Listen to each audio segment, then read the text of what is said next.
Just going to petition to make that the official new intro of Ben and Woods. I don't think any intro that we play gets me more fired up than that one. Good morning, everybody. Ben and Woods, 97.3, The Fan. Great to be here on a Victory Wednesday. Feels real good. And spirits are high. We're both in black, which looks a little odd on the stream.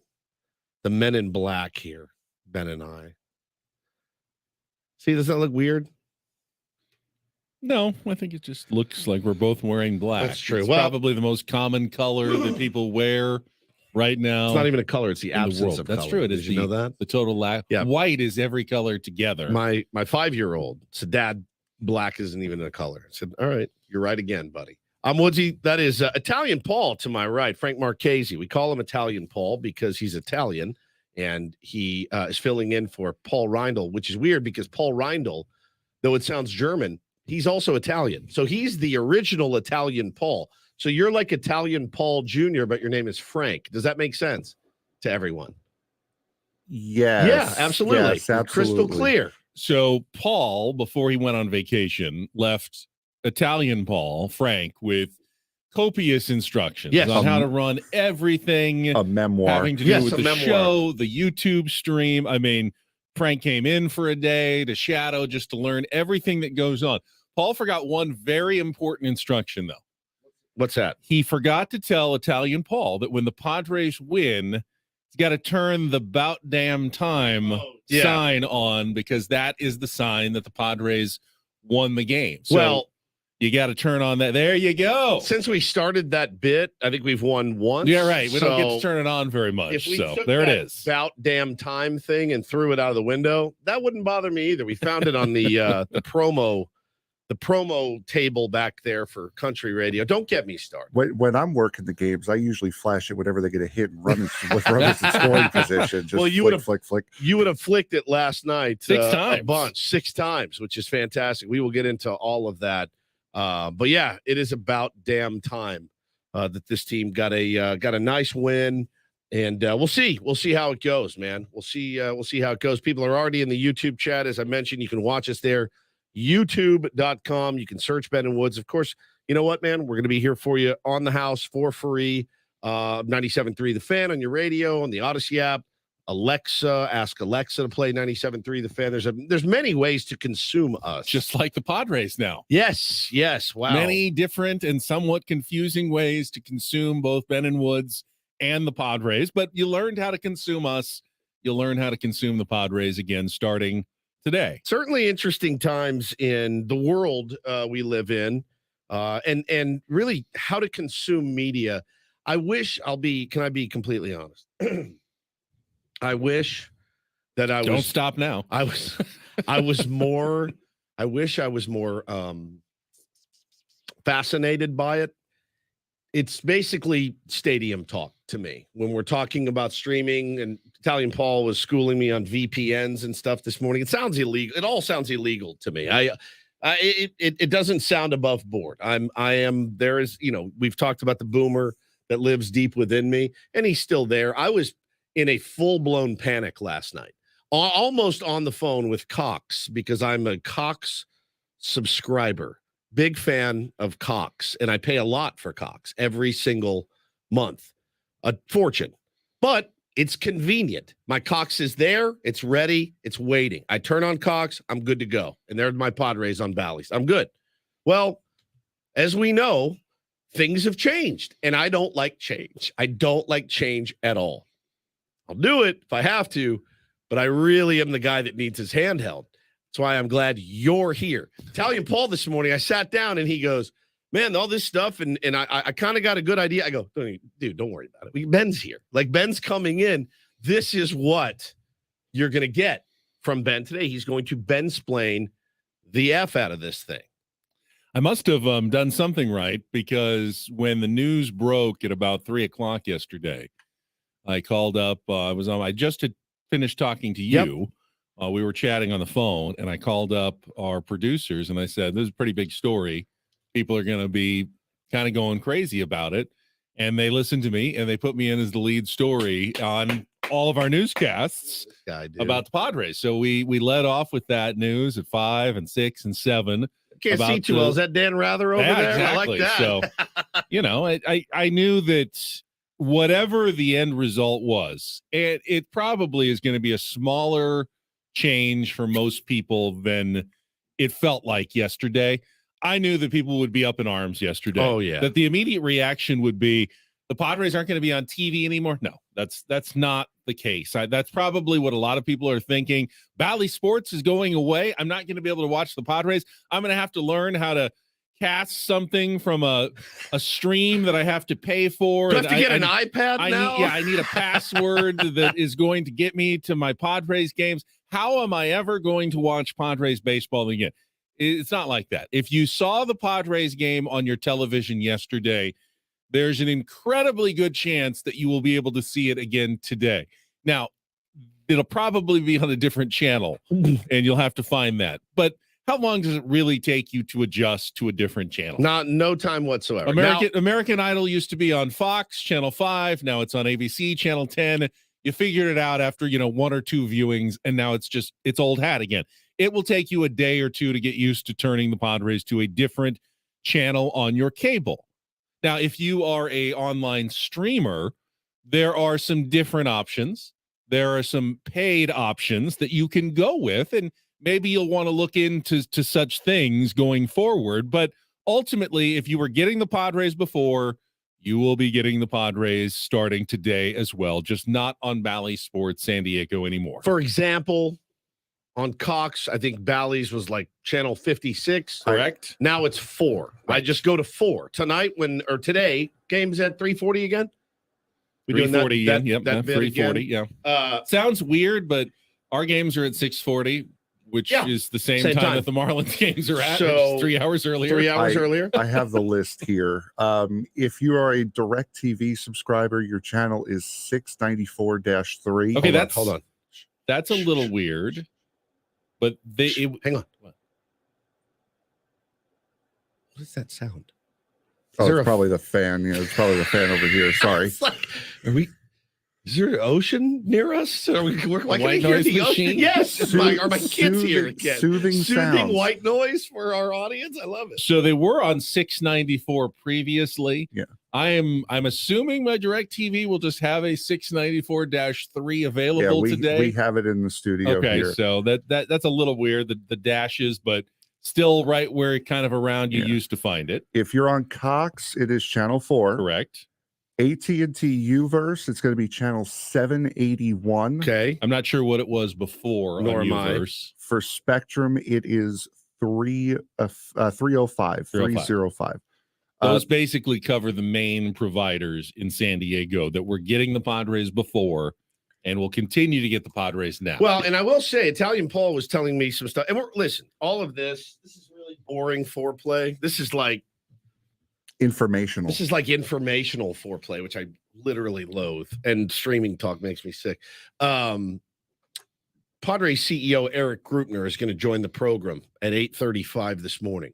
And we're going to pepper him with these questions. And there's a couple of things Italian Paul filled me in on this morning that don't make me too happy, right? And it's going to be a little bit different for even me, who, again, pays an exorbitant fee to Cox to make sure that I can see my Padres every night. Because I will say, last night, it's a little odd for a person that works on the radio flagship, but when I'm in the middle of watching a game and I'm at home and I'm parked in front of my TV and technical difficulties pop up on the screen, which had happened to everybody that was watching on television last night. Yeah, the 7th inning. I'm like, woo, and I missed Tatis RBI single. I think I missed Soto's RBI single after that.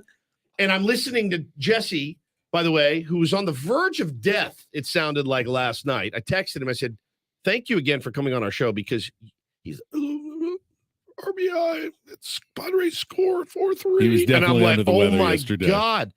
So I'm watching it. It's different. If I'm out driving around and I know I'm going to listen to the game, great. I'm listening to the game. It's fantastic. When you're watching on television, then they take it away from you. I'm like, what is this, the Middle Ages? Like, what are we doing here? I'm listening on my phone. People are calling me. It was an S show at my house last night. We got it all fixed. And actually, it had nothing to do with Bally's or anything It else was- last night. It was Mud spilled coffee all over everything, the board knocking them short, off the air. short circuit. No, apparently they had It a was- lightning storm Yeah. in Miami. in Yeah. Miami, and it knocked the TV truck out. Oh, and it was they, dude, the timing was like oh, it nothing was to do with chef's the Valley kiss. Sports No. announcement or anything. People were my buddies were like, these dudes just took it right off the air in the 7th inning. I'm like, no, it couldn't be. It could not be. So yeah, somebody informed me that yeah, it was actually a like you said, a lightning storm in Miami that knocked it out. But it was crazy. It was a crazy scene yesterday. We had known that there was the potential for this, but again, we're going to ask Eric Krupner some of these questions at 8:35, and yeah, I mean, I think there's going to be some people that are feeling a little bit lost today. So, you know, part of our job is to evangelize what's going on and where you can find it. Then part of your job, the listener, is to tell all of those people that maybe don't listen to Ben and Woods. Number one, listen to Ben and Woods, but number two, this is how you do it. Share the graphics that you're seeing online on social media, and you will be able to find your team. They are not going away. This is not LA, where there's that massive problem in LA where like Dodgers, a massively successful team, 80% of the county can't watch the Dodgers play. It's very, very strange. So this is not going to happen. And I do think we were kicking it around a little bit this morning. I do think there's a lot of potential here for the San Diego Padres and Peter Seidler down the road to maybe create something special broadcast wise here. So that's a story for another day. Nothing like that's happened yet. But one thing you do know about the Padres, Benny, they're kind of thinking years ahead. They're remodeling like they're always kind of trying to improve. So I do wonder what the conversations have been. And I'll ask Eric Grupner, have you guys thought about creating your own network, you know, like NESN or Yes or something like that, and you know, getting your product into the homes of every San Diegan? Bottom line, though, again, you know, if people are your friends, family, your parents are worried about, are we going to be able to see the games? If you saw the game yesterday, you will almost certainly be able to see the game today. Nothing will change. You're not going to have to reach into your wallet for a credit card to watch the games the same way you did yesterday. At least for a week, No, even after a week, if you were already getting the games, you should never have. Okay. You shouldn't All have right. to pay anymore. Good call. Now, if you weren't getting the games before, they're not going to magically Give you free. other than the next couple of days when they will magically appear for free. You're not just going to magically get the games for free starting next week for the rest of the season. That's probably not going to happen. But hey, we live in a world where, you know, goods and services are generally expected to be paid for. And if you weren't paying for it before, you're not just going to get it. If you were paying for it before, you're still going to get it. You're just now going to have more options on how you're going to be able to get it. But we will, again, talk to Eric Krupner coming up at 8:35 this morning. It is a Wednesday, an Adam Jones Wednesday. The 5-time All-Star will join us, probably from Barcelona, Spain, as he usually does at 7:35. But I'm always curious to figure out where Adam Jones will be coming from when we talk to him each week at 7:35. Always enjoy those conversations. And all of our regular features, including Don't Do This, Take on Woods, the Italian Paul Rindle report later on the show as well. Daily Ditty is up next. It is Frank's theme, songs to put you in a good mood. It's my selection today. So here what I've got. We'll play off the Incorporator from Jesse. Poor, sick Jesse Agler. Still worked in his Incorporator word yesterday, barely. He waited. I mean, it was like the 9th, I think. So yeah, man. Maybe hoping he would start feeling better at some point before he could get it I in. almost gave him I almost texted Pass. him because I was listening, like I said, and I almost said, bro, just don't worry about it. Come on. He sounded like death. Give on him the IL, the Incorporator list, Yeah, the injured the injured Incorporator list. Yeah, list. he sounded so bad. For Jesse last night, but hopefully he's feeling better. We'll get to all of that coming up as we get started. Glad to have everybody with us on the radio, on the Odyssey app, on our YouTube stream. San Diego's #1 sports station. Let's get our first check of traffic with Kelly Danick on a Wednesday morning on San Diego's #1 sports station, 97.3 The Fan.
This Bruce Hornsby, Ben?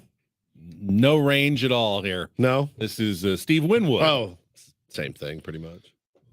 I always get them mixed up. I don't feel like this guy just lifts you up a little bit. In 1984, maybe a little Right. bit. Yes, 87. I get an 87 vibe from this. Pop it up a little bit. Is this back in the high life? Yes, it is. Are you still addicted to marijuana? Oh, guy starts taking CBD cream and he's now playing songs about the high life. Great. You know, out of both of us, I thought it would be me that spiraled down with a drug problem, but apparently it's not. You know what's an interesting story? I have an interesting story. Steve Winwood, of course I know Steve Winwood. You know Steve Winwood. I mean, you're Steve Winwood. I'm Steve Winwood. Steve Losewoods is more like it. Winwood, more like Losewood. One of my best friends in the world, Jason Rhodes, his dad, Michael Rhodes, played bass for Steve Winwood when we were in middle school and high school.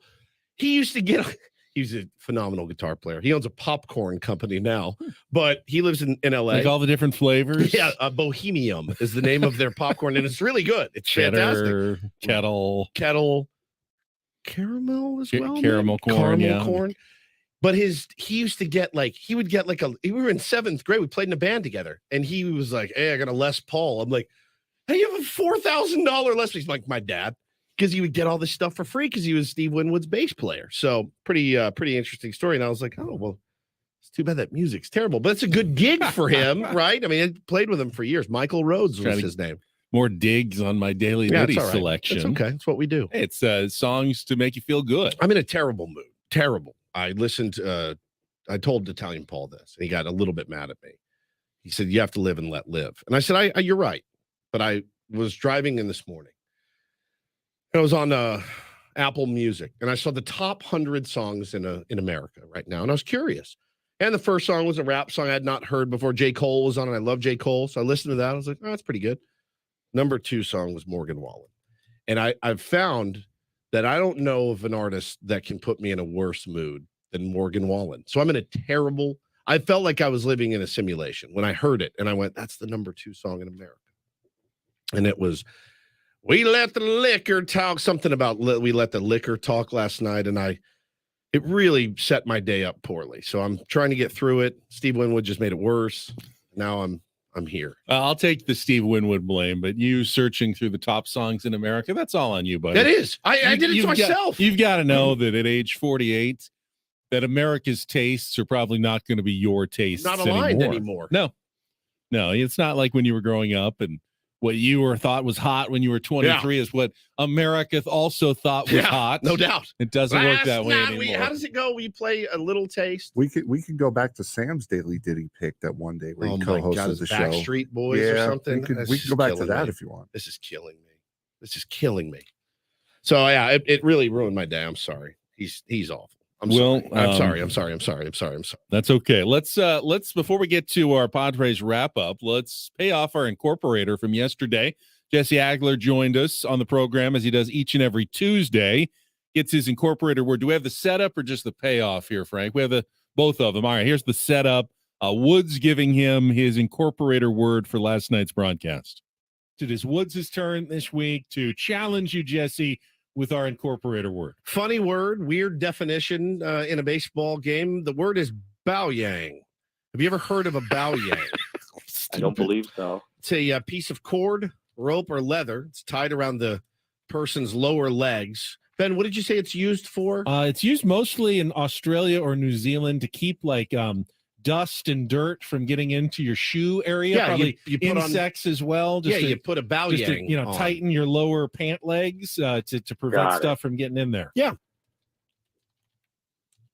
All right, so that was the incorporator word, bow yang. And then, first inning, second inning goes by, nothing. Third, fourth, fifth, sixth, seventh, Padres rally to tie it up. Struggling, man. Eighth inning. Finally, ninth inning, Padres take the lead. Nothing. I'm just Jesse's not feeling it. Maybe it's not going to happen. Finally, right, bottom of the ninth inning last night, after the Padres had taken a 9-4 lead, Jesse decided it is time for the incorporator. The lizards, the iguanas, the bugs the size of your fist, all very prominent here. Get those boyangs down on your pant legs. He's Creepy dying. crawlies can't get So up he on your was skin. so It's over never it. a bad idea. Oh, He's poor so over Jesse. it. But he got it in.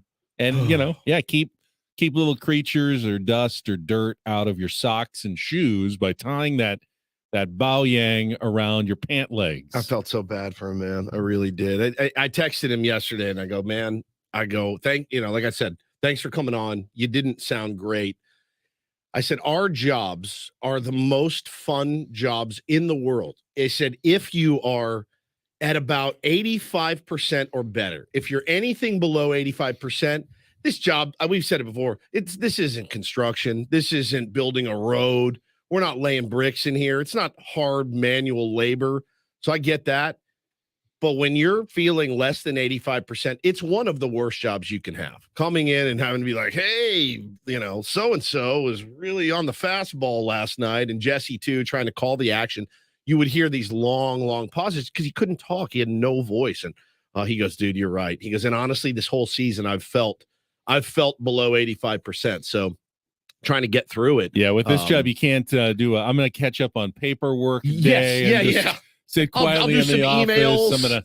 I'm gonna work at home today. Yeah. Yeah, just work. Email some people, and it just doesn't work. Doesn't work. You got to be here. You got to be on for, Jesse's case, 9 innings. For us, 4 hours. It does not work when you don't feel well. I called a buddy yesterday.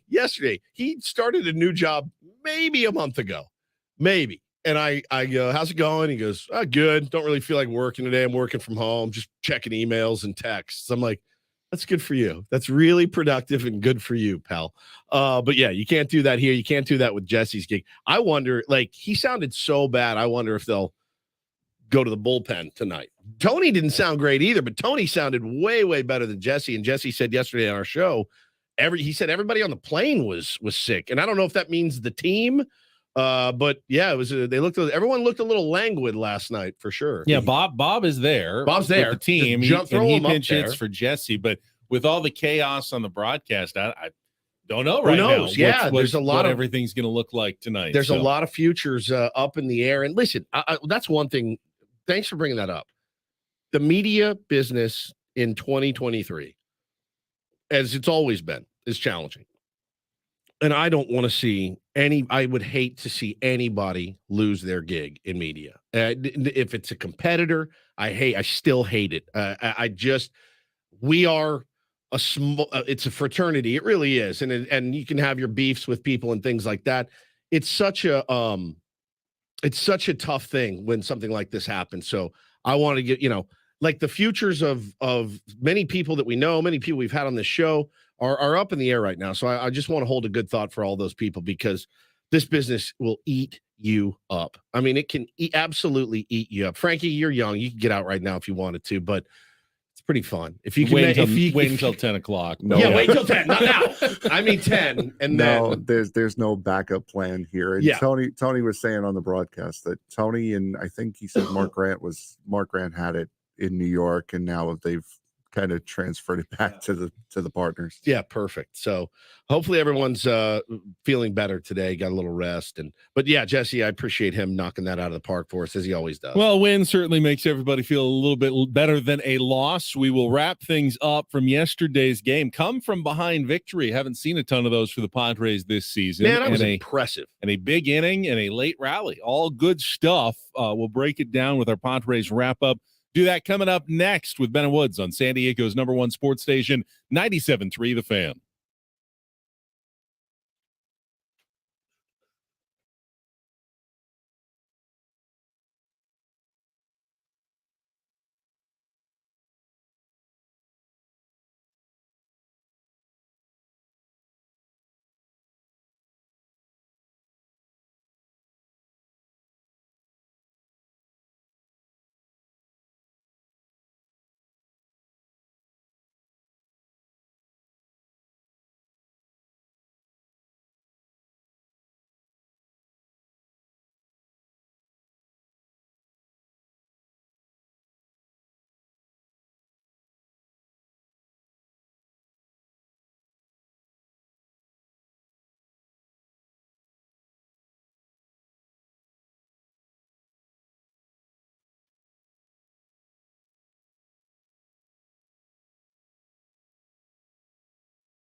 This hour of the Fan is brought to you by Cars.com. Whether you're looking for the perfect summer road trip car or something you can zip around in, visit Cars.com today.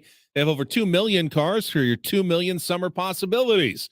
Head to Cars.com, check out the possibilities. Cars.com, where to next? Padres would love to complete a winning road trip. All they have to do is win one of the next two, tomorrow, and they will have a winning road trip. Even better would be a 6-3 road trip with a sweep, but it would be phenomenal. Let's not get ahead of ourselves. Go 1-0 today, buddy. Just one game at a time. And last night's game could have been a tough one. You had Ryan Weathers going up against Sandy Alcantara. You had a team, who knows what kind of bugs they brought on the plane with them from New York. They fell behind twice, 3-1, 4-2, and somehow managed to rally for a victory, something we haven't seen a ton of from the Padres this season. We will get to our Padres wrap-up right after this check of traffic on 97.3 The Fan.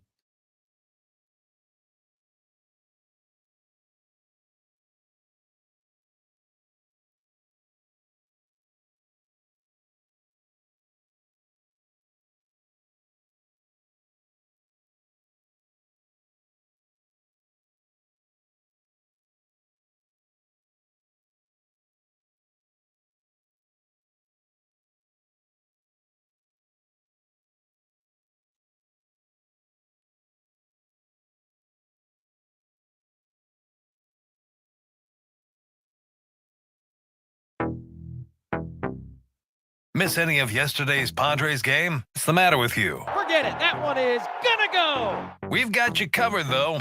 It's the Padres Wrap-Up with Ben and Woods That is the ball game, and that is a winner. on 97.3 The Fan. Let's go San Diego. 0-2 to Cooper. And Weathers' pitch is lined through the left side and a base hit. De La Cruz rounding third on his way. Throw from Soto is not in time. Good throw on target. Sanchez tried to cut off his path to the plate, put a tag down, but he's in. And the Marlins take a 1-0 lead in the third. First pitch to the left-handed batter, smacked into right field and a base hit. Odor rounding second, on his way to third, kicked around by Soler and right. Odor rounding third, going to try and score. The relay to the plate, not in time. Matt Carpenter snaps in 0 for 22 and ties it up 1-1 here in the fourth. Here's the 1-0. That's hit in the air to deep left. Soto back, he's going to watch. And De La Cruz has left the yard. Long 2-run home run to left field. His 7th of the year. And the Marlins hop back in front. 3-1 Miami here in the fourth. Alcantara delivers. And Soto lines it into right field, a base hit. That will get Kim home. RBI single Juan Soto. And a 1-run game in Miami. It's 3-2. Tatis lines it into left and a base hit. Grisham rounding third on his way. De La Cruz comes up throwing, and the tag is not in time. RBI single Fernando Tatis Jr. and a 1-run game in the seventh. Tatis at first, Kim at second. Good speed on the bases. And the 0-2 served out into center field, a base hit. Rounding third, Kim. He's on his way. He's going to score. And this game is tied 4-4.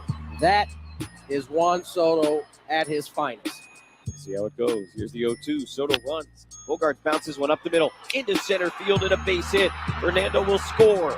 And the Padres, for the first time tonight, take the lead. It's 5-4. All 6 guys who have scored got on by a walk. Matt Carpenter will change that. A line drive base hit down the right field line. Bogarts will come in and score. Right behind him, Odor. 2 more as Matt Carpenter delivers again. An RBI double in the fourth. Now a 2-run double in the ninth. And all of a sudden, 8-4 San Diego. This pitch is skied out towards right center field. Hampson, the center fielder, will get behind it. Dixon tagging from third. He will come in and score. That is a sac fly for Ha-Seong Kim. And this is the first time all season the Padres have scored 5 runs in an inning. 1-2 to Segura. Honeywell is set. The right-hander delivers. And a swing and a miss. Gene Segura strikes out to end the game as the Padres scored 5 times in the top of the 9th inning to take game 1 in Miami by a final of 9-4. Close game 2, we're behind, and all of a sudden now we have the type of inning that we're capable of having. So it was good to see us string some together and, do it a little bit differently at times, a little running, a little, sack fly, some big hits and so forth. Just need to string a few of them together. What a quote in the group chat here. JR says, I got to be honest. I was in the bath about to grab the toaster in the 7th inning. Dude, I know, man. I really, I felt that as well. It did feel like one of those games that comes from watching a lot of games like that this season, where you're like, oh my God, please, let's find a way to get some guys on, get them over and get them in. And they did it, man, without the benefit of the long ball. Right. I thought the quality of ABs last night was spectacular. I mean, taking close pitches, hitting it where it's pitched. Grisham did a great job on a ball down, serving it to the left side. Big RBIs from your guys at the top of the order, Ben. Matt Carpenter, again, that's what you need from a designated hitter.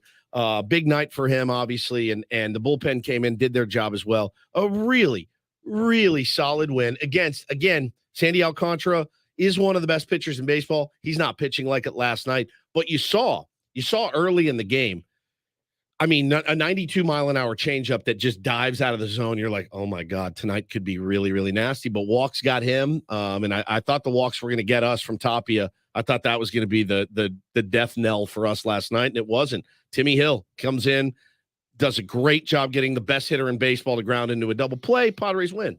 There were a couple of observations I had. First of all, Bob Melvin has said repeatedly this year that they're the kind of team, Padres, that you shouldn't feel that worried. You're down a couple in the 7th, 8th, even if you're down, like he said it on after Sunday's game, even if you're down 5 or 6 early. Yeah, we're the kind of team that should feel like, we're one inning away from coming back in any of these games. It just hasn't materialized yet this season. So it was good to finally see yesterday rally from 2 2-run deficits and then put a big inning up to put the game away in the 9th inning, something they've been unable to do.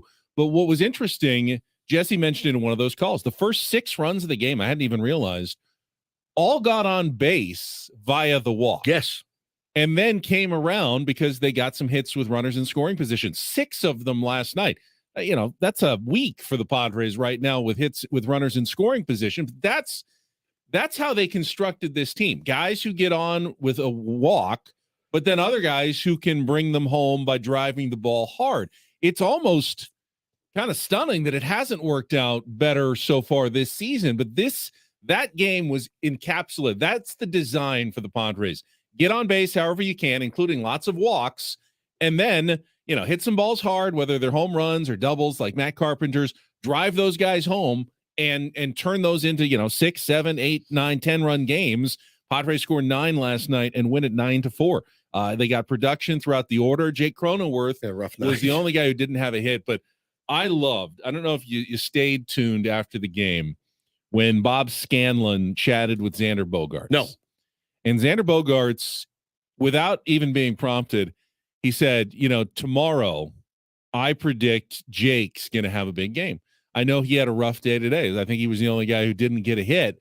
So I'm predicting big things for Jake tomorrow.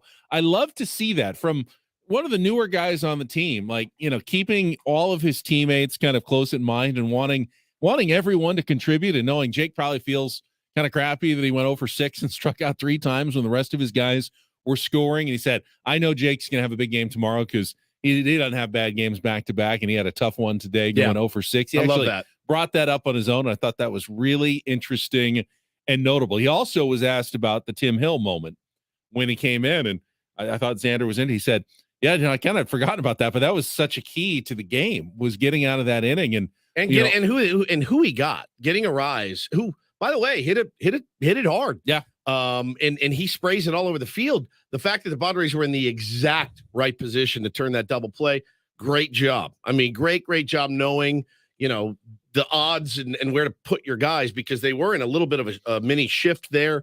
And that was such a huge DP. Shortest outing so far for Ryan Weathers, who I I don't think was bad. He was overworked in that third inning when he had to throw 35 to 40 pitches. He was at 75 pitches after the third. Or First something. couple were okay. Gave up the 1 run, then had the really tough inning and gave up the 2-run home run, of course, to De La Cruz, but only ended up giving up 3 runs and kept the Padres in a game against Sandy Alcantara. Didn't go deep, but hey, they ended up winning. So Brian Weathers getting his job done as your 7th starter. If you can have a guy who comes and gives you a chance to be the other guy's, ace, even though Alcantara hasn't pitched like that this season.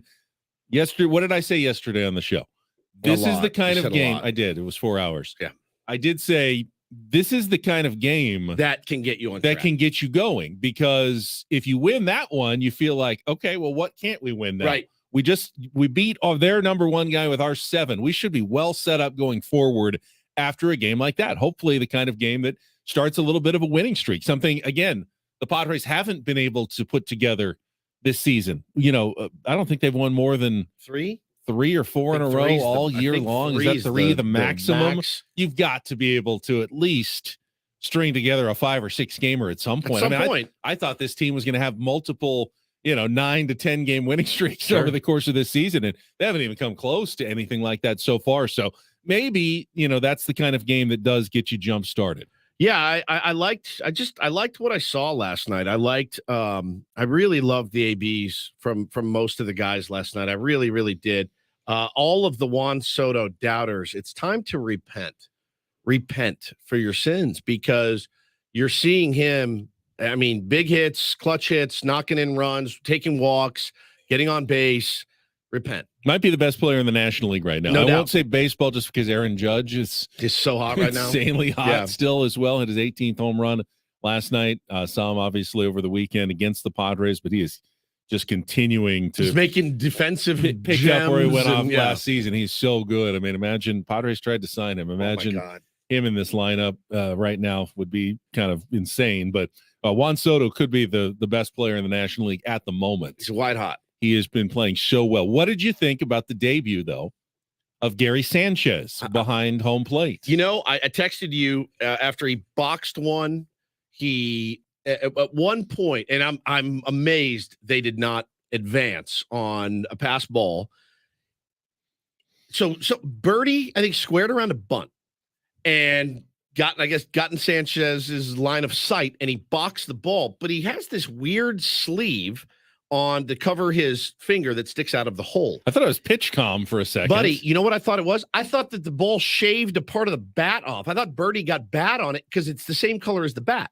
So it goes flying. He goes after that first, but the ball had trickled away. Gets the ball, nobody advances, no harm, no foul. That's kind of been the knock on Gary Sanchez. I don't want to call it lazy. He boxed one later, but it was a horrible pitch, 95 up and in. You make that play. He's not an elegant catcher. He's not an elegant catcher. Never was. Nope. Probably never will be. Correct. I will say this. When I saw him stride into the box for his first AB, hit a pretty good shot down the third baseline, Segura made a nice play on him, got him out. Immediately I go, he looks like a big leaguer. He looks like a big league hitter. No ass out swinging at sliders, no sword kind of swings. The way Alcantara pitched him, they were talking about it on the broadcast last night too. Alcantara knows him and knows if I leave one out over the plate, he's going to hammer one. So it was 2 seamers down and in on the hands. It was changeups down and in. He was fighting those pitches off. I looked at it and I go, that's 4. His strikeout wasn't great, but 3 really kind of competitive at bats I saw from Gary Sanchez. Ended up getting a knock for his last AB. He's batting .250 as a San Diego Padre. That is eons above what anybody else is hitting. I'd love to see it continue. I thought the throwdown, a guy went to steal. I thought that was some bad luck, hit the lip of the grass. Otherwise, I thought that throw probably gets him. He's got a strong arm. He gets rid of it quickly. Bro, just on a 1 for 4, it was a fairly impressive 1 for 4 on a guy that had never played for this team before. And I thought he did an absolutely fine job, and I hope to see him in the lineup a lot more, because I feel like maybe you could get an Odor situation with you get that dude some reps. He could DH too. You feel okay with Gary Sanchez after one game. Yeah, small sample size, and maybe we're so scarred by what we've had before, but I agree. I thought he looked dangerous at home plate, especially compared to what the Padres usually have up there from the catching position. Before the game, the Padres did option Brett Sullivan back down to El Paso to make room on the 26-man roster for Gary Sanchez.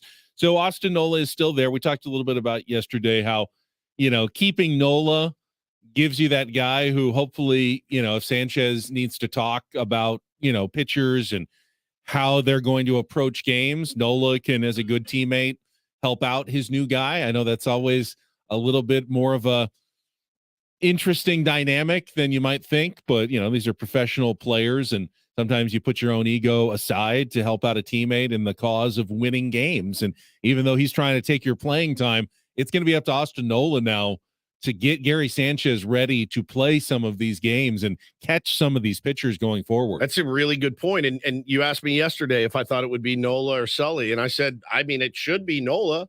It should be, but that's a valuable thing. That's a valuable asset to have a guy that knows these guys in and out and can help Gary Sanchez get ready, because frankly, Nola's had tons of chances. All guests on Meadow Woods appear on the Premier Chevrolet of Carlsbad fan hotline. Save money the right way with Premier Chevrolet of Carlsbad. Visit them today in the Carlsbad Auto Mall. Chevrolet, find new roads. Speaking of catchers, what about the debut last night in Lake Elsinore? Next on the Fan.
Ben and Woods on a Wednesday morning. Adam Jones with his weekly coming up at 7:35. Eric Grupner, the CEO of the Padres, will be with us at 8:35 to answer some of your questions about the change in television options for your Padres viewing going forward after Bally Sports basically going away yesterday. I mean, I think the channel will still exist. You just won't have Padres baseball on it anymore. You'll need to find it on a different channel or on a different streaming option beginning today. Eric Grupner, CEO of the Padres, coming up at 8:35 this morning. Teased it right before the top of the hour. The debut last night in Lake Elsinore of Padres catching prospect Ethan Salas, still 16 years old, going to be 17 tomorrow, but as of today, a 16-year-old playing professional baseball against, and while this is still low single A, there are levels lower. There's Dominican League, there's rookie ball, there's instructionals. They have places where they usually put these international players. It's not in full single A ball. This is for professional players, usually 19, 20, 21, 22-year-olds who are playing at the California League level. We saw for low single A Lake Elsinore. We saw Mackenzie Gore there at Elsinore. Back then it was high single A and they switched it to low, but still he was 19 at the time, I think, when we went, maybe 18 even. Or was he 18 or 19? We watched him make 19. Yeah. What this kid has done so far, and again, we talked to a ton of people when we were out at spring training about him. Yeah, you hear that they signed a 16-year-old for the money that they signed him. You're like, all right, so clearly this kid is an up and comer, and you also though go 16, like it's too young. It's too young. But the every person to a man and woman has said the head that he has on his shoulders is not of a 16-year-old. He's not. He loves baseball. He's a baseball junkie. He's like an avid. That's all he cares about is the game of baseball. That's his life's work and his life's profession already at 16. How fortunate for him to A, have the ability, but B, to know this is what I want to do. At 16, Ben, I had no idea, none whatsoever what I wanted to do and didn't know how to navigate life at all. Whoever, a lot of credit to his family, his parents, whatever, who have helped get him to where he was. But you hear that he's getting called up and you're like, oh, okay. Well, I mean, they just want him to get a little taste and see what it's like. And no, he's in the lineup. He's hitting. Batting second as the designated hitter yesterday. Rips a double in his first AB. The other way. Just a beautiful swing. And yeah, before you get all fired up, though, and wonder when he's going to be ready, it's still going to be a couple of years, I would imagine. He's turned 17 tomorrow. I wouldn't imagine seeing him in the big leagues before he's 19 minimum. So it got probably 20. It got me thinking, though, as I saw that last night. I mean, and kudos to him. How fun is that for a 16-year-old kid to be contributing at a level like that? So I go, well, who's the youngest to ever make their major league debut? And this is a pretty interesting story. Joe Nuxhall is the guy that was the youngest Major League Baseball player of all time. Now, we're talking in wartime when many, many, many baseball players went over to fight for our country. There was a massive player shortage. So Joseph Henry Nuxhall was playing for the Cincinnati Reds, Ben. His first game ever, he was at 15 years old, 316 days. It was on June 10th. He did not play well. He was a pitcher, did not play well, did not play again in the big leagues until 1953. So he went from 44 to 53. That's 9 years. So then he makes his debut at what? 24 years old, which is about right. Goes on to pitch 16 years for the Reds. What the hell did he do in those 9 years between his debut?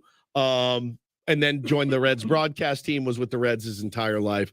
But at 15 years old, he did make his Major League Baseball debut. But that's because there was a war and they needed players. And you go and you look through all the youngest guys to ever make their debut. It was all around World War II when they had to do it. So just keep doing what you're doing, Ethan Salas, because you're doing everything right now. And certainly is a guy that you look at and go, yeah, I'd like to go watch him play. I'd like to go to Elsinore and see this wonderkind go out and play baseball at 16. Need a contestant for Take on Woods. Going to play here in about 3 minutes. If you want to call in and try to qualify, Woods is on a heater right now. He's Knock on wood. Settle down. I think you have not missed a question since You don't maybe last Tuesday. you don't talk about a winning streak. Oh, I can talk about whatever I want to That's talk true. about. That's true. Call us now, 833-288-0973. I'm trying to help out the tier ones by jinxing you a little bit. We want to get some qualifiers for the trip to Vegas. So call in for our musical trivia contest, 833-288-0973. Think about this another way with Ethan Salas. Had he grown up in this country, he's from Venezuela, but had he grown up in this country, he would be finishing his sophomore year of high school probably right now. Sophomore year of high school right now, had 2 more years of high school before he could even be My God. drafted to a professional team, at which point, most kids that are coming out of high school will have some rookie ball, maybe get to low single A then their second year. So he'd likely be 4 years away from Lake Elsinore at this moment had he grown up in this country. But he, internationally, you can sign it at the age of 16.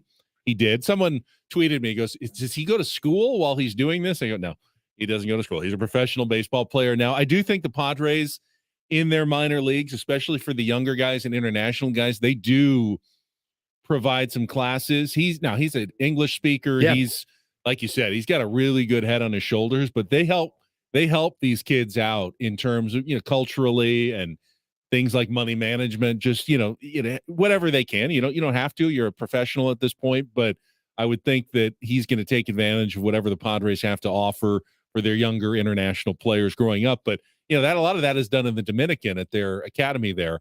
This is single A. These are professional guys who are trying to make a career and a life out of it in the minor leagues right now. Wild, they trust him to be there. That says something. It really does. Wild. It's just wild. It's a wild story and good for him. And, like I said, keep doing what you're doing. And we'll see Ethan Salas here. Hopefully before we turn 50, Ben, you and I. That'd be something. But to he's see. not the answer later this year. No, he's not the not answer a September next year. call up. No, you're not going to see him. No matter how talented he looks in the minor leagues, you just don't do that. No. You don't bring up a kid that young. You don't want to do damage to his potential of his later career, because this is a guy that, if you talk to AJ Preller and his staff, they really do think he has a chance to have a really great Major League Baseball career at some point, and they want to do it the right way and give him an opportunity to learn and grow at a good pace. Phenomenal. Just a phenomenal story. All right, looks like we got people calling in. Let's get to it. It is time for Take on Woods.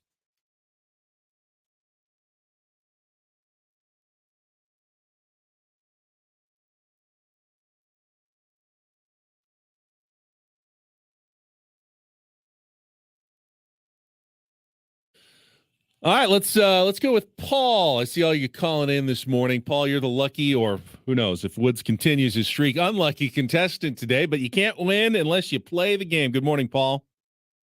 Hey, how's it going, guys? Good. All right, here's what you are playing for. If you can beat or tie Woods, you will qualify for our last day of May, grand prize drawing, 2-night stay at the Westgate Las Vegas, and those tickets to Little River Band. They'll be performing at the International Theater at the Westgate Las Vegas Resort and Casino on August 5th, later this summer. You get to choose our category. That's your advantage. Woods has left the studio, so he doesn't hear this part of the game. Your choices today are Lil Rappers, 5 different rappers who use that diminutive Lil in their names. Child's Play, 5 song titles or artists with child or children in the name. And our new category, In the Pantry, 5 different bands whose names all include something you might find in your kitchen pantry. So of those 3 categories, Paul, Lil Rappers, Child's Play, or In the Pantry, what would you like to play? I'm going to let you pick, man. I'm going to pick. Oh, wow. Let's go with Child's Play then, if I get to pick, Paul. Is that all right with you? Let's do it. All right. You'll get 60 seconds. If you don't know an answer, say pass. We'll come back to it. If there's time left, our first question is our 2-second song. Italian Paul is queuing it up right now. He'll play you a little clip. You can go a little more than 2 seconds if you want, Italian Paul, but somewhere between like 2 and 5 seconds. You need to give me the title of the song and the artist to score that point, and then we'll go on from there. Remember, The category, Child's Play, child or children, will appear in each song title or artist in our category today. Paul, are you ready to play? I'm ready. Italian Paul, are you ready? All right, 60 seconds on the clock. Your time begins when Frank plays the music. Good luck, Paul. Let's take on Woods.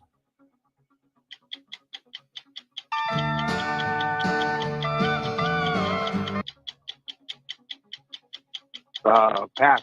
Beyonce's mother, Tina Knowles, is believed to have come up with the name for which 1990s musical girl group? Oh, God. I'll pass. Slash's warm-up Circus Melody was the inspiration for which 1998 song became the only #1 single for Guns N' Roses? Sweet Child of Mine. Correct. A Wu-Tang name generator came up with which alter ego for rapper Donald Glover? I'll say Old Dirty Bastard. Incorrect. The 5 stair steps saying things are going to get easier and things will get brighter in which mellow 1970 hit?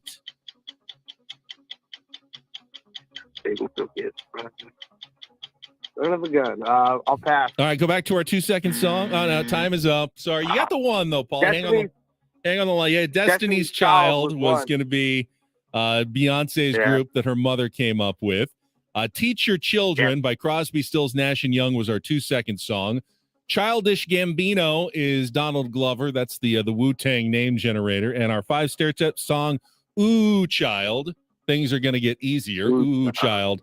Things will get brighter. All right. Frank, put Paulie on hold. We'll bring Woodsy back in. Give him the same 5 questions and the same 60 seconds as he continues to try to ride his hot streak here on Take on Woods. All right. Headphones on. Reset our clock. Reset our song. 60 seconds. Woods doesn't get the category. Makes it a little harder. Your time begins when Italian Paul plays the music. Good luck, Woods. Let's take on Paul.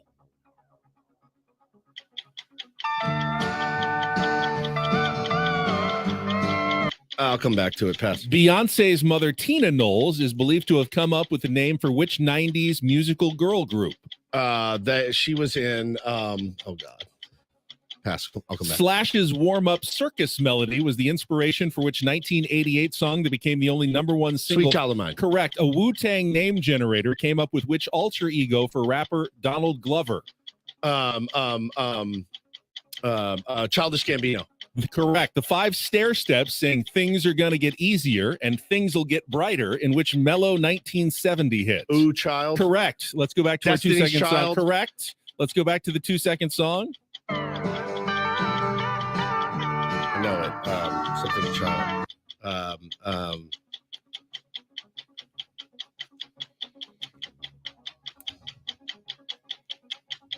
It's got the category. Oh, don't know it. Your first miss. Yeah. You did win 4-1.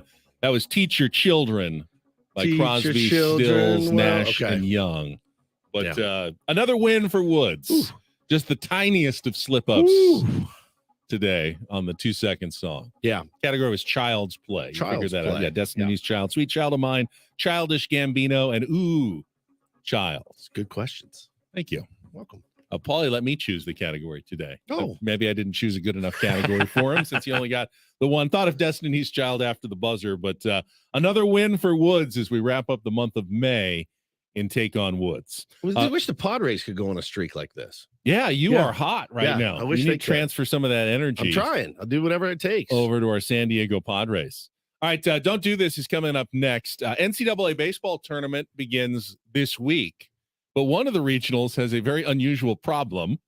Let you know about that coming up on our Don't Do This segment, which is next on San Diego's #1 sports station. Back after a check of traffic on 97.3 The Fan.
Don't do this. It's time for Don't Do This. What were you thinking? 3 stories from the world of sports that make us all shake our heads. Why? How many times do I have to tell you? I'm sorry, I fudged up, guys. You idiot. You moron. Dumbass. The apple sometimes does fall from the tree. Don't do this Do not tweet that. with Ben and Woods I like a Nickelback song or two. on 97.3 The Fan. If you don't know, the female voice in our Don't Do This Open is Woods' wife, Hannah. It's true. That last little clip, don't tweet that. Don't tweet that. Something that so many of us should probably listen to in our heads before hitting tweet. Yeah. So many times. She's gotten me. I mean, I've gotten her too. I said, don't tweet that. Yeah. Don't tweet Don't that. tweet that. You can join Gwen and Chris at Henry's Pub starting at 2 p.m. this Friday as they broadcast live leading up to the Padres taking on the Cubs. Henry's Pub is located at 618 Fifth Avenue downtown. Going to be giving away Padres tickets, 4 packs of tickets to SeaWorld, and tickets to see GNR. That would be Guns N' Roses. I'm very interested in going to that show. Snapdragon Stadium. It's on a Sunday, though. Really? Yeah. I mean, there's 7 days in the week. They probably do concerts and shows on 4 or 5 of them. So you can't all get Saturday nights. I mean, GNR on a Sunday just doesn't feel right. It feels wrong. Tuesday morning, it's time for Guns N' Roses. Now that I would go to. A morning concert at 11. Leave the show right now. Go straight to 11. Guns N' Roses Time you guys coming on? That will be on about 10:15. I'll be there. Oh, that's the dream. They never have morning concerts. They really should. You really never see those. Listen, GNR's it's for old people. I'm 40, almost 48. This is a new old people concert. Noon. That start early in the day. Not Noon. Festivals. Old people don't want to go to festivals. God, no. So there's your first Don't Do This for today. Right. Yeah. Noon to 3. Yeah. GNR, I am all. So speaking of music festivals, it actually leads us right into our first Don't Do This story. Have you heard of the Railbird Music Festival in Kentucky, Lexington, Kentucky? I'm not familiar with Railbird. I am also not familiar with Railbird, but apparently pretty big deal because Railbird, which and there's also the Great American Brass Band Festival in nearby Danville going on this week. That draws more than 40,000 people every year. I'd rather bring my kids to work again than go to the Brass Band Festival. So why am I bringing this up on Don't Do This on a sports show? Well, Kentucky baseball team had a good season. They were chosen as one of the regional hosts of the NCAA tournament. So you have 3 teams that come in. Kentucky, they play a little round robin. The winner goes on to the super regionals next week. The problem is because of these 2 music festivals, you don't know where you're going until a few days before. The teams that have been invited to Kentucky to play, West Virginia, Indiana, and Ball State, have found there are no hotel rooms available around Lexington, Kentucky. Ben, it's a festival. They should just camp out like the rest of the people. Well, that it's camp funny out. that you say that because they may have to resort to either getting hotel rooms more than an hour away, because that's how far you have to go to find one, or not exactly camping out, but Kentucky says, well, it's summer. You could live in the dorms on campus. Now while that you're would here. be as bad as it is. That's it. It's as good as staying in, a Motel 6 in Lexington, I guess for Kentucky. a college student. College kid. I don't know what the final plan is going to be, but hey, you know what? You win. You get to the NCAA tournament. It's supposed to be kind of first class. Yeah. The NCAA pays for everything at this point. Get a nice hotel room for the. No, you're probably going to be stuck in a dorm, in a summer dorm room, hot. I doubt they have air conditioning. Oh, they have to. You have to. Even in the Kentucky, Lexington, Kentucky. It's not the. I didn't have air conditioning in my dorm in college. It was 1990 something, and you were in Pomona. I went. It was very hot. Pomona. I went in August and September. I went to school in Lubbock, Texas. We definitely had air conditioning. We would have died. I'm going to go ahead and put Diamond Sports Group into our Don't Do This today. Obviously, we've talked a little bit about what's going on with the Padres and the Valley's contract and all that. Here's the thing that I did not like about what I read yesterday. A spokesperson for Diamond Sports Group, who is they're the over Bally's. They have the contract with the Padres. The DSG said, well, while we have significant liquidity and we have been making rights payments to teams, the economics of the Padres contract were not aligned with market realities. MLB has forced our hand by its continued refusal to negotiate direct-to-consumer streaming rights for all teams in our portfolio.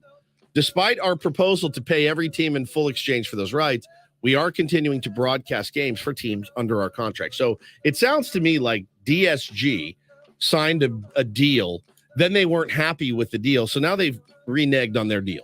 And when that's exactly what happened. That's exactly what has happened. If you have plenty of liquidity, as you say you do, you need to honor the contract, which I'm under contract here. I can't just walk away and go work somewhere else. I've got a contract. I have to honor that legally, contract. they declared bankruptcy. Right. They can walk away, and the Padres then can reclaim the rights as they have. But if you can you claim bankruptcy, Ben, if you have plenty of liquidity? I don't know how big business works. I do know they're looking to get out of a mistake they made. 100%. They did not read the room right. And I don't feel sorry for a big corporation. I mean, this is a big giant corporation. Massive, yeah. They entered into an investment thinking, and I don't think it's not the Padres' fault. It's not like the Padres have not played well or attracted audience. What Diamond Sports didn't do well is they didn't read the cord cutting room. And as people have cut the cord and have, canceled their cable and satellite subscriptions and gone away from the traditional models that we used to have, they didn't anticipate that. They didn't figure it out. They didn't negotiate the streaming rights. So they had no way to make up for those viewers. They would not enter into deals with things like YouTube TV, where they could have gotten, more subscribers. Yep. They kept holding out for more money and eventually, said, never mind. And so they lost out on those revenue streams.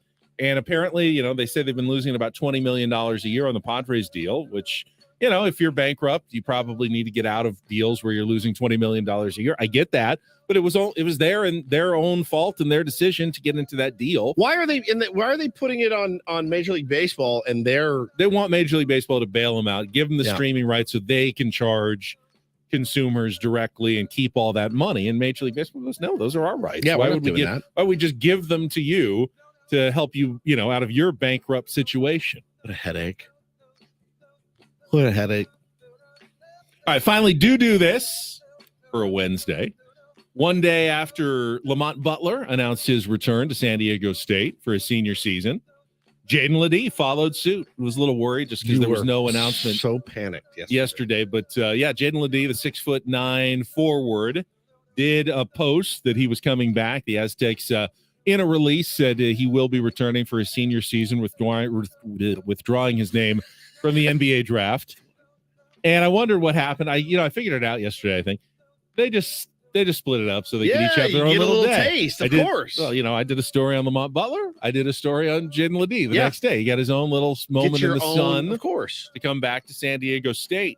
Big news for Brian Dutcher, though. He really needed a big body, a strong guy underneath, and Jaden Ledee is going to give it to him. Now, he's not a traditional center or post player either, but he's certainly a strong rebounder, and that is something that the Aztecs will be looking for to replace Nathan Mensah and Agueka Rope, who are both graduated and gone, and of course Keyshawn Johnson, who left for Arizona, the transfer market. So that's a big get for San Diego State to have him back and Butler back.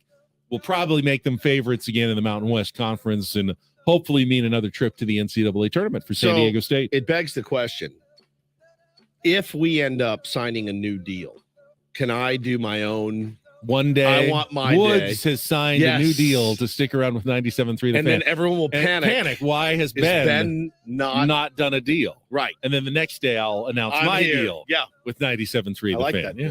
You could do that. Yeah. I'm tired of sharing the spotlight, to be honest with you. So. We'll see. We'll see what happens. Negotiations are ongoing. Savvy marketing. Very strategy. savvy marketing. Little free media pub for 2 days instead of one. Where's Ben? We'll create a little drama. Maybe we'll even separate it by a week or so. My God, people create a lot of drama. I'll take a week off. I'll give a lot of no comments. Yeah, people will call me. No, I'm not commenting on the situation right now. Yeah, I think we're overinflating the amount of people that would actually care about us. Probably true. But, that's don't and do this for a Wednesday. That was Don't Do This with Ben and Woods on 97.3 The Fan. Adam Jones, 5-time All-Star, will join us when we come back. Do not go anywhere. Ben and Woods on San Diego's #1 sports station, 97.3 The Fan.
What's dealing with spam callers during the break? I don't need Medicare. Well, the problem is you always like to answer them and tell them to yell take me at off their them. list. If you just don't answer, I think they don't call you anymore. That's what I do. That's and garbage. I get a 10th of the number of calls that you I get. just showed you my call log. It I know. never ends. I don't need Medicare. I'm good. 47 years old right now. I'm good. Everything's fine. Please stop calling me. I'm begging you. I'm getting inundated with calls every day. And some of them are fished through. So they come from 760 number. I'm like, who's this?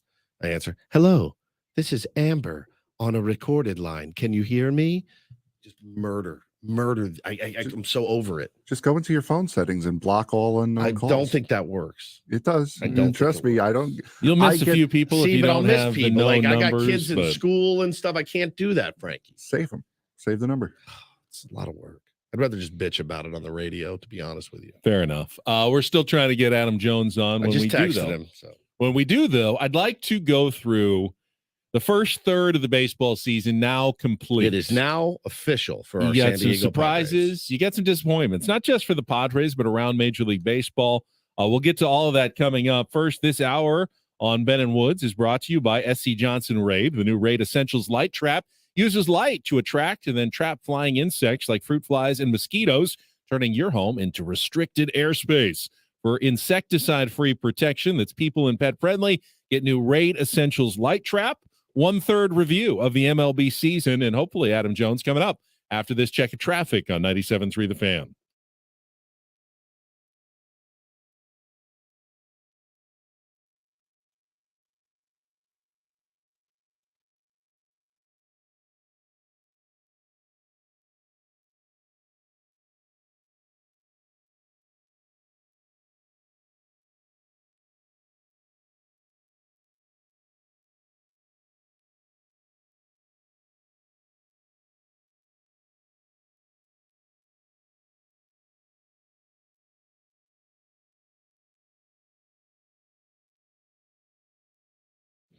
All right, he's going to be on in just a moment here, and one of the things I do want to talk about is the surprises of the first third of the season. And the Rays have the best record, and maybe a modest surprise, but they are always always good. Pretty good. I don't know that anyone could have predicted them getting off to a 39-18 start. No, though. but 26-6 at home. To me, there's 2 or 3 teams that stand out. One of them is the Texas Rangers. Oh yeah.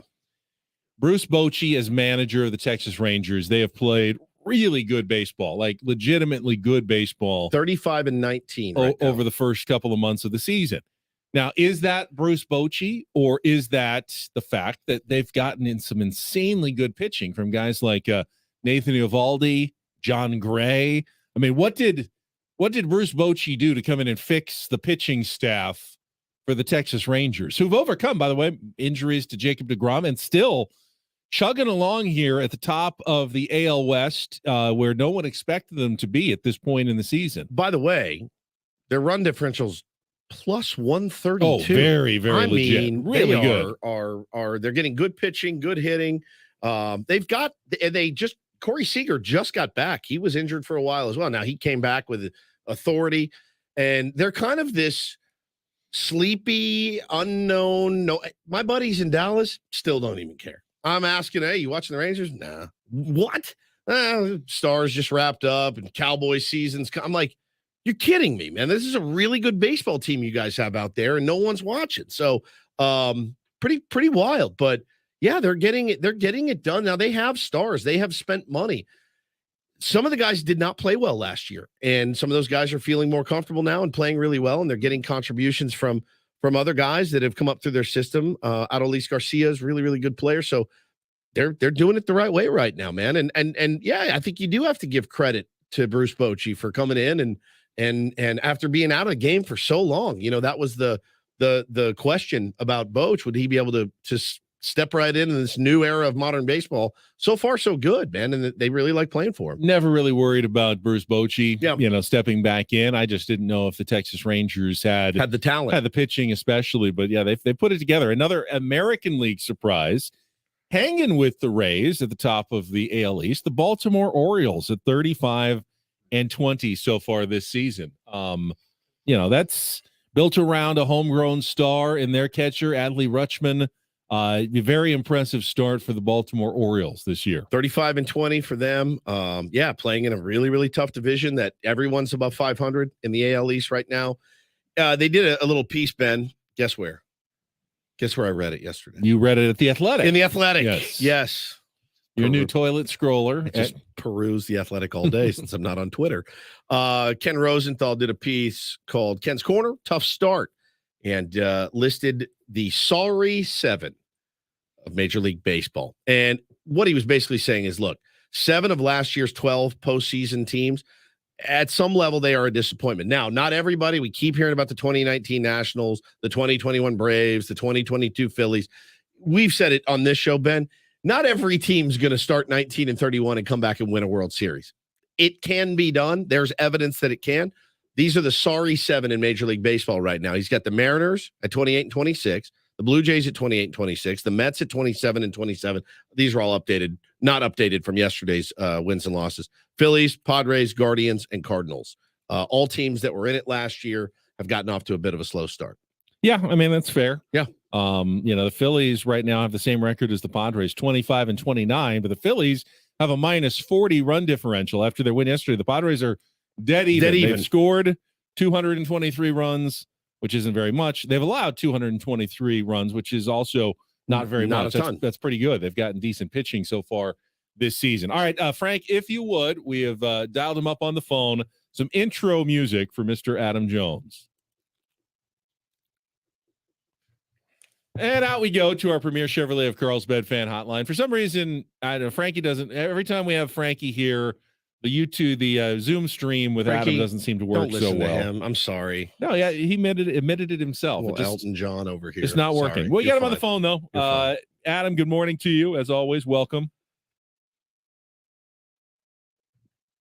We're good. We're going through our first third of the season review and looking at some of the surprises. We talked about the Texas Rangers and the Baltimore Orioles, but in the National League, one of the surprises, one of your old teams, the Arizona Diamondbacks at 32-23. And he's got a couple of teams that the Orioles certainly, but the Diamondbacks, I thought, they got off to a fast start, but they're going to crash to earth. They don't have the depth. They don't have the stars.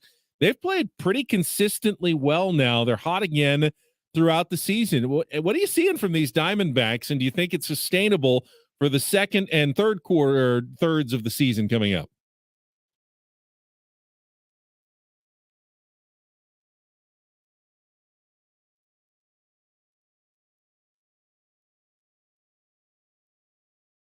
Yep.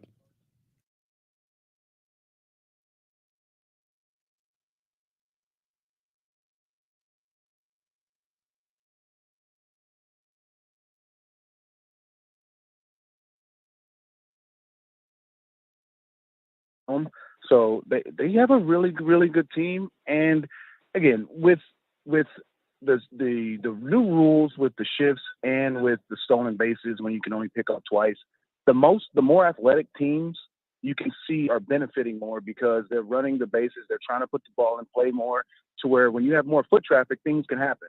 And teams that have speed are doing that, and you can see how they're like stealing these wins that previous years they wouldn't have won. Yep. But with these new rules, they're able to get these wins 2-1, small 1-run games because the rules and the new format helps out teams that are a little bit more athletic. You know what, Adam, and this is I guess you could look at this as a knock against the Padres. I really do feel we were one of the slower teams to adapt to the new rule changes. I really do. And whether it was holding runners close, whether it was stealing, give up a ton of steals right now. Obviously, we're trying to make some improvements at the catching position, but it's on the pitchers as well, as you steal bags off the pitchers, and ours have been bad. And I mean, when Bob Melvin in the third week of the season is out there doing drills on holding runners close at a big league level, you're like, all right, maybe we didn't take advantage of these new rules like some teams have, and they're playing to their strengths right now in Arizona. Well, pitching, it's very important. You have to have a guy that can throw guys out because, again, the attempts on stolen bases right now, they're up. I know they're not as high as they were in April. Again, the season prolongs itself. Guys get a little tired, but guys are running, and guys know they can run on the Padres catchers right now. Yep. So you see it's a track race. As soon as guys gets on a guy with mediocre speed, he's running because he knows the chance of him being there, the chance of a bad throw is good because right now the Padres catchers aren't throwing that well. Again, the pitchers have to be able to hold them, but the Padres pitchers have some guys who can be quick to the plate. Darvish is not the quickest to the plate. We know that. That's okay. He's always top 5 in strikeouts, so you take the good and the bad. But a lot of guys are quick to the plate. It's just right now the catchers aren't throwing that well. And again, you culminate that with not hitting well. It's full board. That's why this game is so hard because it's so multi-facet to where you have to be good at all facets, and it's hard too. That's what makes this game such a beautiful thing. Yeah. Did you, when you played, I'm looking at your numbers right now, highest stolen base in a season, 16, followed that the next year with 14. Mm-hmm. Did you like trying to steal bags, or was it, where are you hitting the lineup? The guys behind you, better chance of driving you in. What was your kind of overall feeling on swiping back? I've never nowadays say, if you don't think you're 100% going to get it, don't even go. Do it. I've never been fast, not for one day, not for one day in my life. I want to know what speed feels like, just one time, and I've never had it. And I just what were your thoughts when they told you, hey man, try to grab this bag? Mine was a culmination of a lot of things. When I came to Baltimore, we weren't that good, so outs were obviously very important. But at the same time, I wanted to showcase everything that I can do between the lines. But then I played center field, and I'm not gonna throw my pitchers under the bus. But I had a lot of chances as an outfielder, and I got tired. Okay. Yeah. So when I get to first base, guys are like, "You gonna run here?" I'm like, "Hell no, I ain't going nowhere."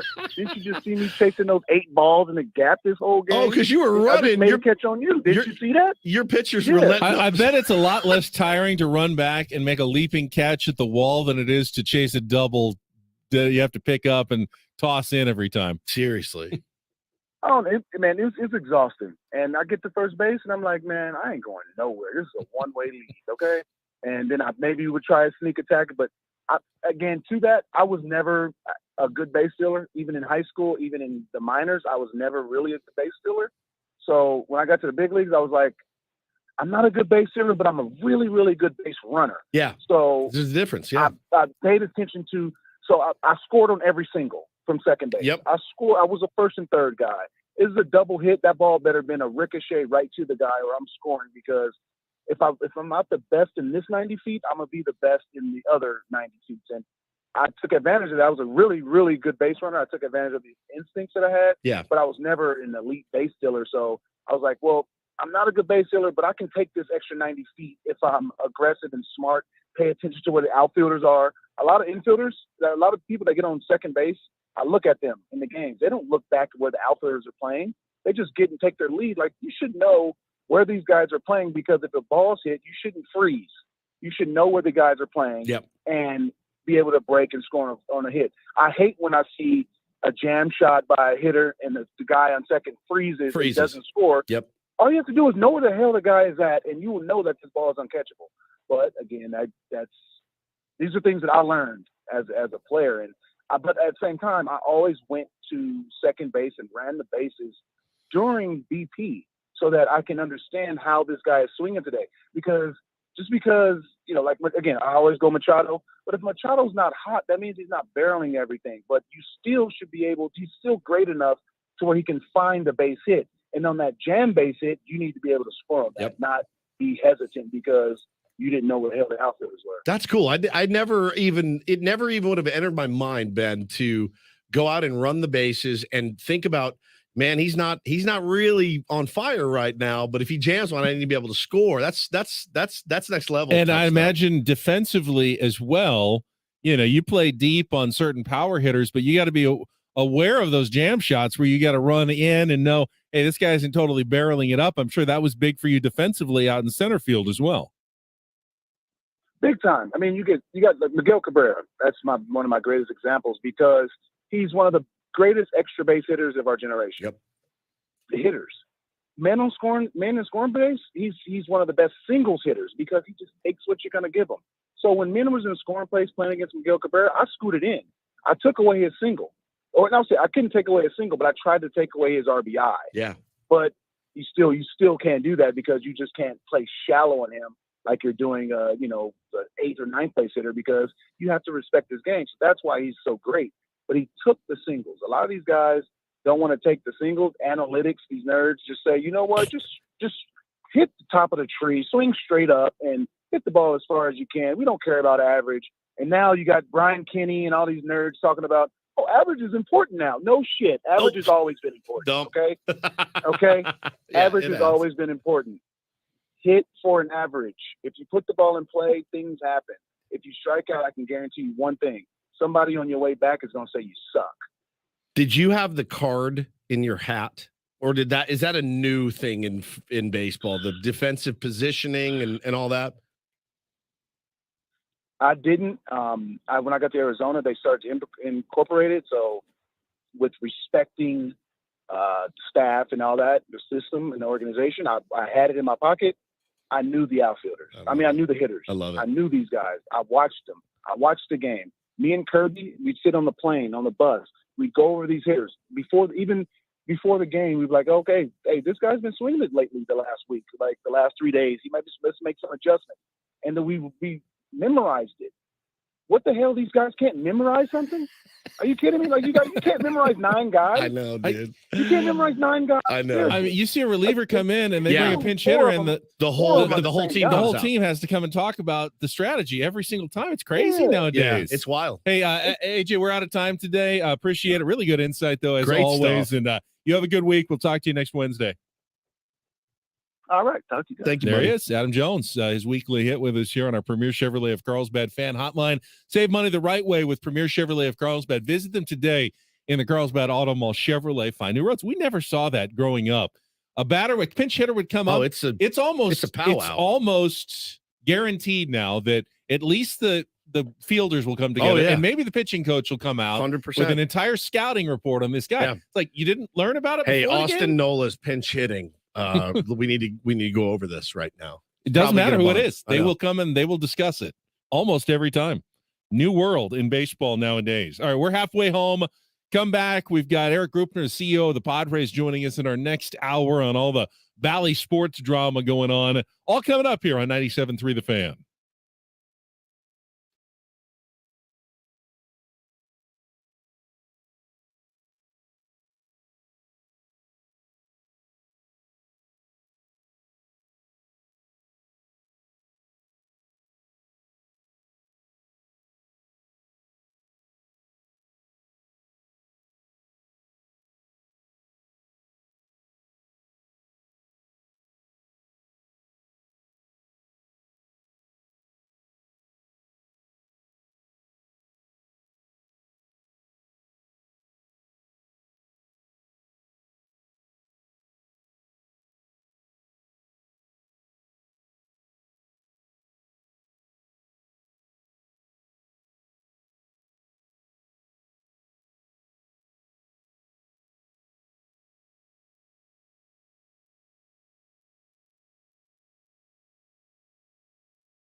halfway home on a Wednesday. A victory Wednesday, as it were. Big win last night. Let's keep it rolling today for our San Diego Padres. Try to get on a little bit of a streak here, man. I do not want to come in tomorrow. This, that, and we ran into a buzzsaw and all the other crap you hear out of our mouths every day. Well, tip your hat some nights. I'm tired of myself. I really am. I'm tired of my own platitudes about this baseball team. I'm Woodsy, by the way. That is to my right, Frank Marchese, Italian Paul, as we call him. And to my left. Looks like Marchese. Yeah, it looks like Marchese, but it's Marchese. Oh, there he is. Ben Higgins joins us as well. I was actually a little nervous yesterday, Ben. Before you got here, Italian Paul filling in for Paulie. He's in Las Vegas right now, living it up. Looks like he's having the time of his life. He ordered. Can we tell him? Yeah. So we're going to tell all his stories before he comes back to tell them. So then tomorrow we're like, we already got this one. But they went to an early dinner. I mean, he's still a morning show guy. So I loved that. I talked to him yesterday, actually, on the phone. And I said to him, when's dinner? He was going to a really nice steakhouse. He goes, 5. And I go, I love that. That's you eat like I do. Yeah. Hannah and I on vacation, but at home, 4 p.m., I'm cooking dinner. As you can imagine, at 5 o'clock at a swanky Las Vegas steakhouse, the place it's a desert. It's deserted. There's no one there. They're the only couple. They're the only people, at least in Paul's picture, in the entire restaurant. A big, massive Vegas steakhouse. They're the only ones there, which is fantastic. It's like private dining. Yes. That's when you have the waiters sing happy anniversary. Yeah, happy anniversary. Paulie says, am I the jerk, essentially?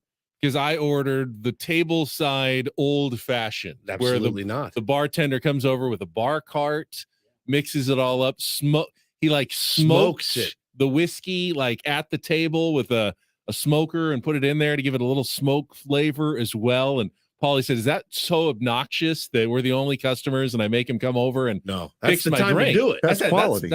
I mean, they're bored. They're not doing anything right now. That's when the place is jammed. It's 7:30. Every table is full. They're all running around with chickens with their heads cut off. And then you order the table side old fashioned. That's when you're the jerk at the restaurant. And even then, you're not really, because they offer it. That's exactly. They offer. They want to show you. They want to show you their wares. They're proud of it. Proud right? of it. Yeah, it's an art form.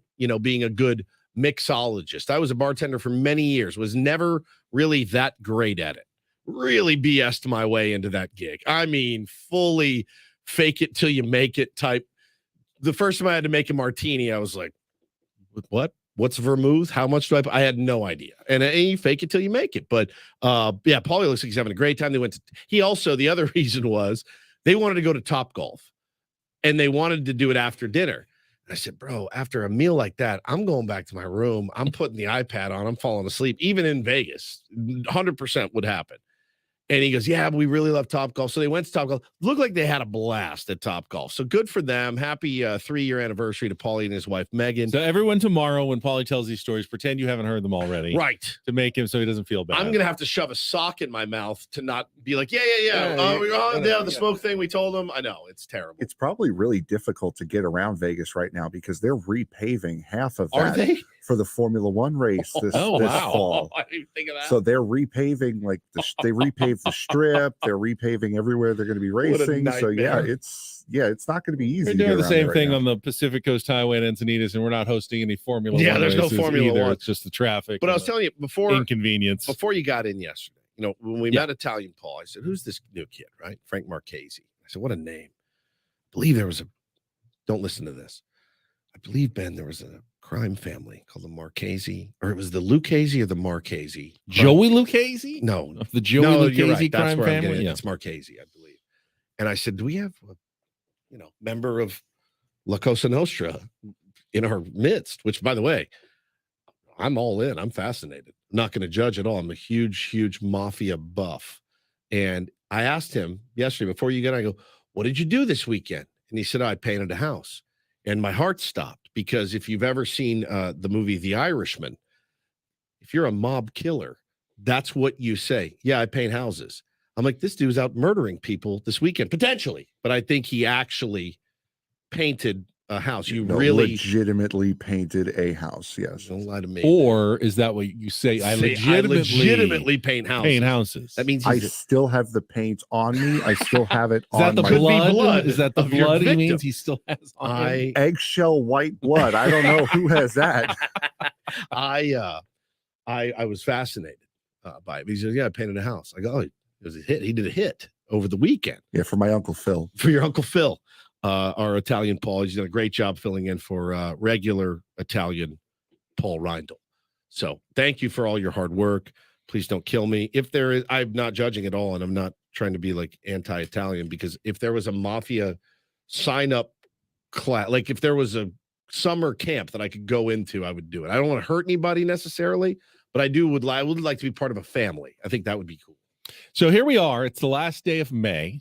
Was not a good month. We know it wasn't a good month for the San Diego Padres. How bad was it? Terrible. I mean, that's what you feel like, right? Yeah, it was a terrible month. Ass. That's what it was. It was horrible. So the Padres record so far, one game to go, obviously, today, but 25 games in the month of May so far, 10-15 this month, 5 games under 500. Didn't anticipate the Padres having a month that bad all season long. Correct. I went through every single game just to see how bad it was. So here are the margins of losses. The 15 games the Padres lost in May. Go through them right now for you. Lost by 1 in 10 innings. Lost by 1. Lost by 3 in 10 innings. Lost by 1 in 11 innings. Lost by 2. Lost by 2. Lost by 2. Lost by 4. Lost by 1. Lost by 1. Lost by 5, lost by 2, lost by 2, lost by 1 in 10 innings, and lost by 3. Doesn't make me feel any better. Makes me feel worse. I know. So here are the 10 wins, by the way, in May for the Padres. 1 by 5, 1 by 6, 1 by 3, 1 by 5, 1 by 4, 1 by 7, 1 by 3, 1 by 2, 1 by 4, and 1 by 5. It's a feast or famine. The Padres basically have a plus 13 run differential in the month of May. They've outscored their opponents by 13 runs while managing to go 10-15 because they have been awful in games decided by 1 or 2 runs. Let's see, they have 1, 2, 3, 4, 5, 6, 7, 8, 9, 10, 11 losses by 2 runs or less, plus 1 3-run loss that came in 10 innings. So essentially 12 of their 15 losses have been right there. I mean, so close this month that they let so many games get away. Yeah, glass half empty guy, which I probably am right now with the record and all of that, and just knowing the hole that they've dug. Glass half empty says, great. I mean, this actually hurts worse. But, glass half full guy says, well, the pendulum will swing. It's baseball. There's 100+ games to go. The pendulum will swing, and you will start winning some of those 1-run games. And listen, trust me, I'll take a 9-4 victory every day. I don't want it. The 3-2 win would be great to see, but I'm not begging for a bunch of 3-2 victories. I want the team to go out and you impose their will on opposing teams because they have some of the best players in baseball, and at least one of them is playing like it right now, and that's Juan Soto. He's playing like an absolute G out there every time he's got a bat in his hands. You feel that he's confident. I'm confident he's going to get the job done. Came through again last night. Just really, really well done by him. And to battle out of the miserable black hole that he started the season in, a lot of credit goes to him. And hey, let's give credit where credit is due. If we are going to rake the hitting coaches and everybody else over the coals when things aren't going or when they're going poorly, let's give them some credit for potentially helping him get out of this slump as well, because he's on fire right now. Nobody wants to throw to that guy. I mean, his eye is locked in as anybody I've ever seen. Padres with 6 hits with runners in scoring position last night. Give credit for more than just Soto. No doubt. Other guys look Matt like Carpenter, huge night. At-bats just look like they are getting a little bit better. It's not just yesterday either. It's been now a full week. It has. Or so, and there's we've seen better things in the Padres office. They haven't won all those games. There's obviously, L's in there, yeah. But I feel like the quality of at bats much better, have been much more in line with what we expected from the Padres. And I think going back to what you said, I think you were right on 2 counts. You're absolutely right. When you lose a ton of close games, common wisdom in baseball says those will even out. Yeah, they'll turn around. Padres won't have the worst record in one-run games all season long. But they could. They'll win some of those. But again, you're also right in that they could. And there's no guarantee that because the Padres have played bad in the close games early, that they're just automatically Magically going to flips play. the switch. Or, they may start losing 4 and 5 run games, if things get worse. I don't think that this team is that bad. I don't think we're going to see worse than we saw in the month of May. I may have to eat my words at some point, but I firmly believe that we just lived through the worst month of the 2023 season for the San Diego Padres. I sure hope so. I have a lot more. I know that everyone's scarred from 2021, falling off a cliff as they did, infighting, the whole thing, no one respecting the manager. It was tough, man. It was a tough stretch to be us and to be the Padres and to be the fans. It was a really, really tough stretch. We know that exists and we know that happened. This is different, in my opinion. Tatis is healthy. He was banged up at that time. The shoulder was hanging. He swinging with one arm, basically. The wrist was jacked. Everything was messed up. And they fell off a cliff at that point. It would really surprise me if the hole got much, much bigger as June gets here. I feel like guys are, like you said, it's starting to click a little bit for a lot of guys, and we'll see, man. We will absolutely see what happens. But I last night was encouraging. The last week has been encouraging, Ben. Being down to the Yankees, in the third inning and battling back and being a swing away, there is something to be said for that. There's no moral victory, certainly, but we are seeing better ABs and we're seeing more contributions from guys, and that's what you need. And there's potentially good news on the horizon. We'll get to that. Coming up, an update on the potential return of Manny Machado, and then Eric Grupner, the CEO of the Padres, will join us to talk about the new Padres viewing options in the wake of Bally Sports San Diego losing the rights to the team, not making their payment yesterday. We will talk to Eric Grupner coming up at the bottom of the hour, so don't go anywhere. More Ben and Woods on the way after a check of traffic here on 97.3 The Fan.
I know it feels like the Padres are the only team that's been in the torture chamber this year, but every team lives through it at some point. Yeah, we're in the sorry 7 though. Yeah, as I I'm in the mentioned sorry earlier. 7. You know who's not in the sorry 7? The Atlanta Braves. Great start to the season.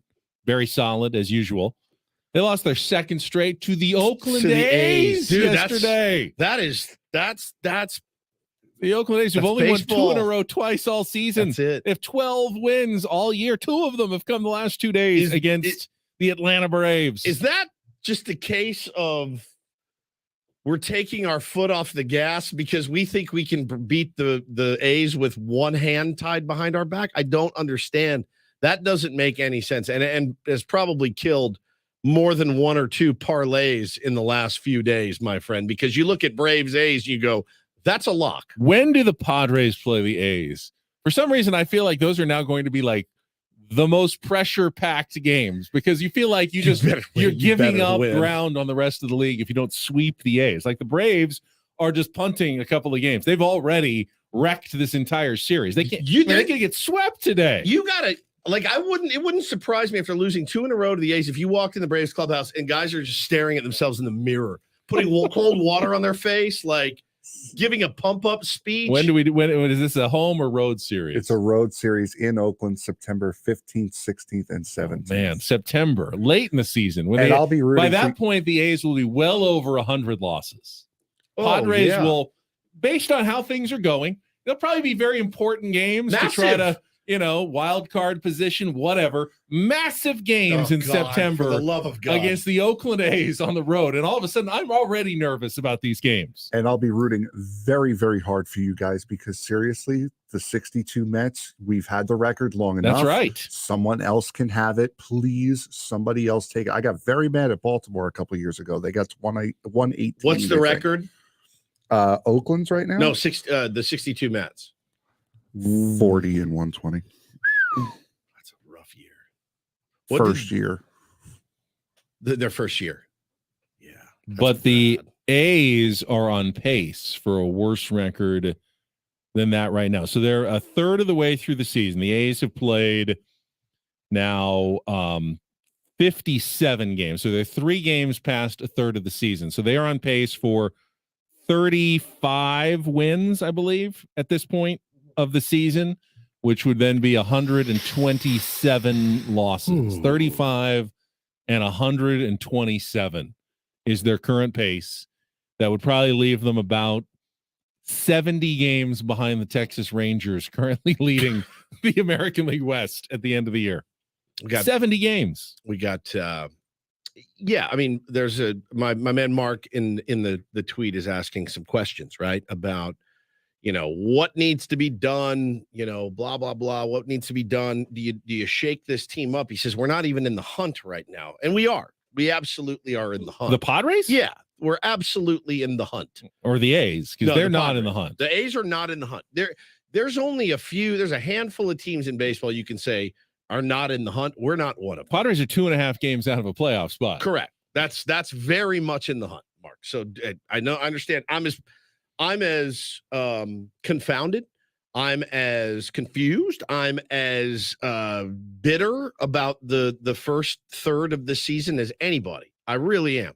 I mean, but to say we're not in the hunt, it's a bit short-sighted. There's still 2/3 of the season to go. You hopefully will be getting some reinforcements back, guys in the bullpen, guys coming off the IL. And hey, listen, it's AJ Preller. Don't be surprised if something major happens at the deadline. Now, again, that presents its own problems, as we've seen in the past. But there's still plenty of time, and to be 2.5 games out of a playoff spot is definitely in the hunt. So, tranquilo, hijo. And tranquilo. Speaking of those reinforcements, as I teased, Manny Machado seems to be getting closer. In fact, quoted yesterday as he continues to do more work, hitting off the velocity machine in the batting cage, taking grounders in the field. Said, heavy workload days, still feels some discomfort in the hand, but he'll be ready to come back fairly soon. In fact, he said, quote, it could be tomorrow. I could wake up tomorrow and be like, I'm ready to go. Let's go. They're really kind of targeting Friday still, I believe, for the homestand opener against the Cubs. It might be a couple of days after that. Manny said, I get back. I want to be 100%. The I hand agree. is always something that needs to be 100%. I mean, I do everything with it. Catch, hit. I got to have that flick. We hit all day. Everything we do is with our hands, so you want to be able to recover quickly. Be 100% so that recovery is not so bad. That's the biggest thing, is the recovery tomorrow. And then he admitted, well, I mean, the whole self is never going to be 100%. He always says that. Once the season starts, nobody is 100% every single day in a baseball season.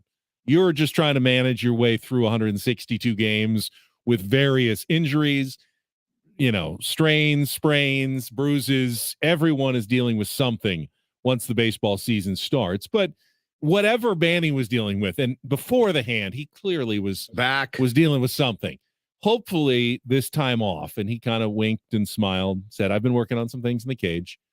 Hopefully this time off will have allowed whatever else was kind of bothering him time to settle down. And once that hand is then healed, we'll see more of a Manny Machado that we're accustomed to in San Diego. And as when you he comes back. as you mentioned last week, your big epiphany, and I think it's definitely worth bringing back again. As Manny goes, so do the teams that he plays for. It happened with the Orioles. It's happened with the Padres. When Manny's hot, the team plays better. And don't know why that is. Just one of those weird other than the very obvious, well, he's a productive baseball player, and his yeah. production is going to help no matter what. Yeah, but you've seen Mike Trout win MVPs in Anaheim. It doesn't help the other guys. Manny seems to help the other guys more. Weird how it works, but you have every year of his career. It's exactly what's happened. So if he does come back, and is healthy, like you said, and is feeling refreshed and recharged and all of that, I do not want to rush him back. I don't. I would love to see him. Obviously, Miami is his hometown.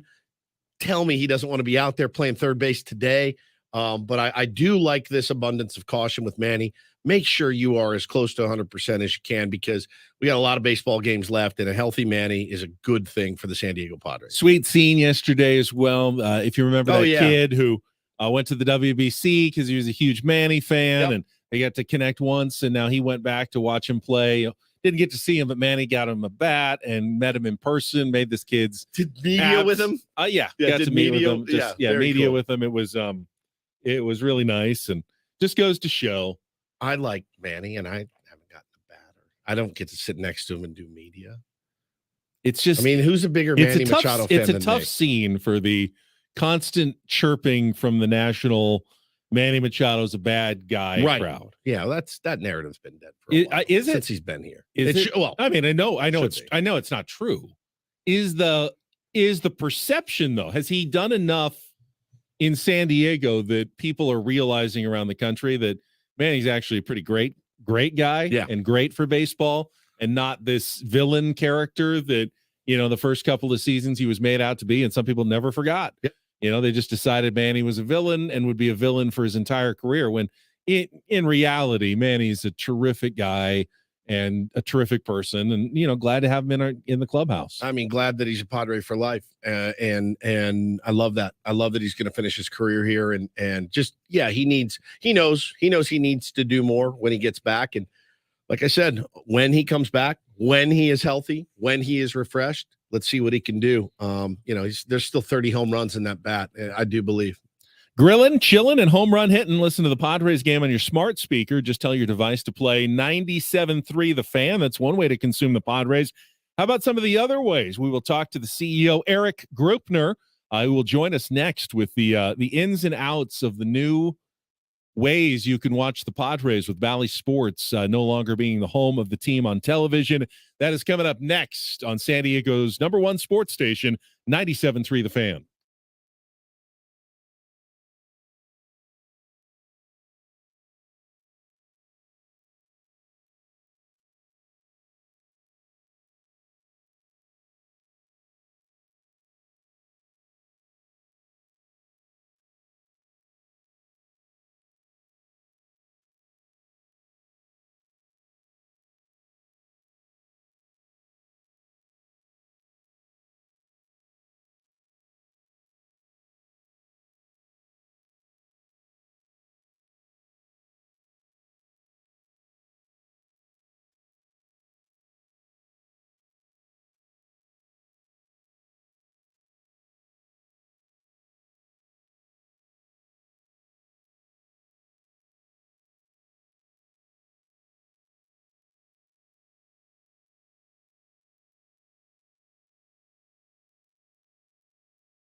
Understandably, I'm sensing a little bit of confusion around San Diego the last 12 hours plus about the future of Padres broadcasts on television. Hopefully, we will clear some of that up for our listeners, our tier ones here on Ben and Woods. We've got Eric Grupner, the CEO of the Padres, standing by. He will join us right after this check of traffic on 97.3 The Fan.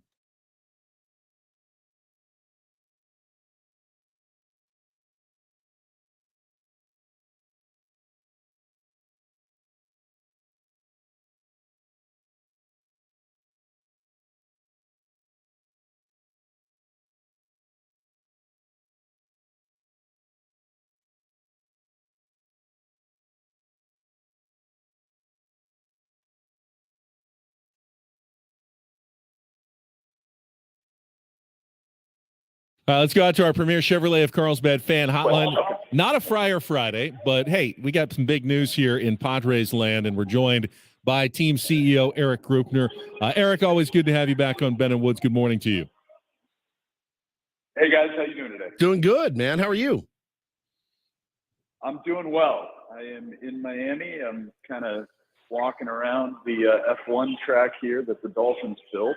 And so you can ride along with me here as we see what they built out here. But happy to be with you guys. Well, if they start firing up any cars, we're gonna have to let you go because I can't. I mean, it's that's not something I want to listen to or over the airwaves, Eric. But I know obviously it's been a busy. Hey, listen, this is not a surprise. What happened yesterday? You guys have been planning and knowing that this was coming. But kind of walk us through your last 48 hours or so.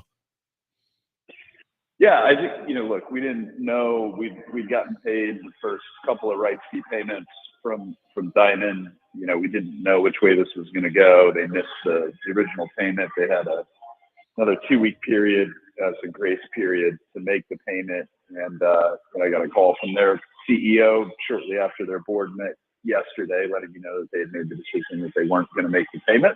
So we've been working for months with Major League Baseball. We'd already been sort of through a fire drill once or twice before. And so I think we're as prepared as we can be. It's never easy to make these sorts of changes in season. We're trying to do our very best to communicate with our fans. But the bottom line is this is a really good development for fans. It means that our games are going to be more widely available. And for the first time in the history of the Padres, you'll be able to stream our games without local market blackout through MLB TV. So I think intermediate to long term, this is going to be a really good thing for the fans and for baseball and growing the popularity of the game. But, there are some bumps out of the gate on it, and we're just trying to do our best to navigate those. Eric, the way I read it, and tell me if I'm wrong, but if you were getting Padres baseball on your TV yesterday, you should still be getting it on your TV today, just probably somewhere different. Yeah, that's right. So every option you had before, you still have plus more. So there's greater distribution, by the numbers previously when we were on Valley Sports San Diego, our games were available to approximately 1 million people in our market. Now it'll be available to 3 million people. So we've expanded the reach by almost 200%. And once again, you have the new never before option of being able to stream the games through MLB TV for just a monthly price. You can also buy out the rest of the season if you want at a slight discount. So there is something that fans have been asking for quite some time now, is a true standalone streaming option without local market blackout. We're proud to be the first Major League Baseball team that's making that available. And I think this is going to be the way that the industry moves going forward. So, Eric, we're talking to Padres CEO Eric Grupner here on Ben and Woods this morning. And, one of the things I saw was, okay, so I'm a season ticket holder. I got MLB TV for free. But now, am I correct? Padres fans are still going to have to pay the $19.99 a month or whatever it is, even though they got it for free. How does that work? Yeah, so there's basically two different scenarios if you're a Padres fan, right? Either you're in our market or you're not in our market. If you're in our market and you're a season ticket member, one of the benefits has been you get all out of market games on MLB TV for free. Nothing has changed with that. But you never received Padres games in market because they were always blacked out. So what's new now is you don't have to pay for something that you were getting before. You now have the option, if you want, to add on the Padres single team package in market. You can now add Padres games. Now, the other scenario is if you're out of market, and I think there's been a little bit of confusion on this, understandably so, because it's a new concept. So we're just trying to do our best to explain it to people. That's why it's helpful for me to be on with you guys today. You are a San Diego Padres fan, and now you are living on the East Coast in North Carolina, and you have the MLB TV out of market package. You do not need to buy the Padres single game package. You will continue to get Padres games because you're out of market. Got it. Does that make sense? Yeah, because you're already paying and you got the app and you pay the yearly. You'd be surprised how many tier ones we have in North Carolina that you're talking to right now. Many, it's like actually. an incredible It's amount. Very weird. It's almost weird. We But slay in Raleigh-Durham for some reason. The bottom line, though, is that no one today has to open their checkbook if they don't want to or get out their credit card. If they were already getting Padres baseball on Cox or on DirecTV or on Spectrum or on AT&T UVerse, they don't have to pay additional. They're already paying their cable fee, their satellite fee. They will still get the games on Channel 4 on Cox, Channel 305 on Spectrum, Channel 694-3 on DirecTV. And I've already seen the guide up there on DirecTV where, hey, it's up there, 694-3 or 781 on UVerse. So no one's forced to pay extra today if they don't want to, Eric.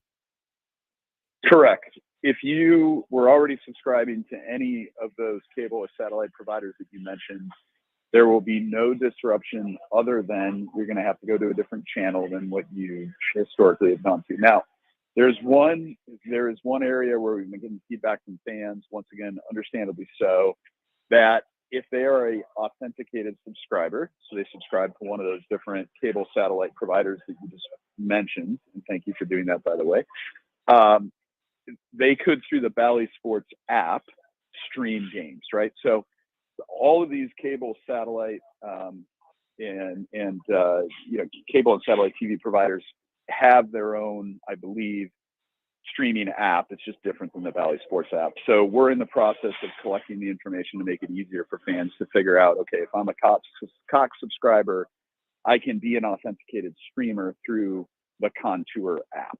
So some fans may need to now download the Contour app on their mobile device so they can stream the game, whereas in the past they would have streamed the game through Bally Sports San Diego because that was available to authenticated subscribers. So once again, there is a little bit of disruption here, different channel number, having to navigate how you can stream the games if you're a cable or satellite subscriber.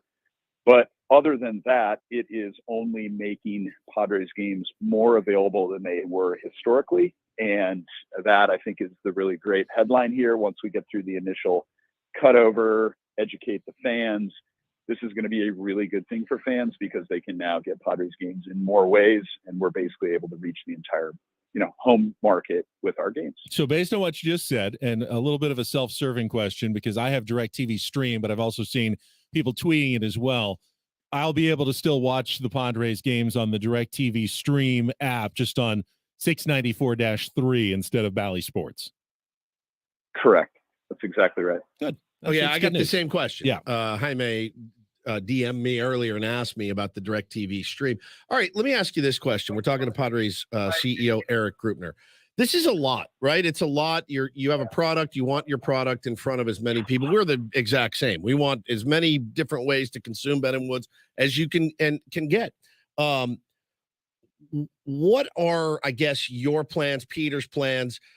Are you guys looking to do something different? You just got into a new business today, right, Eric? Yeah, right. This is like a new business. And so now, moving forward, I know this is not something you guys want to deal with every single year. And where can people watch this team? And the record's not great right now, but they're still a really exciting team full of exciting players.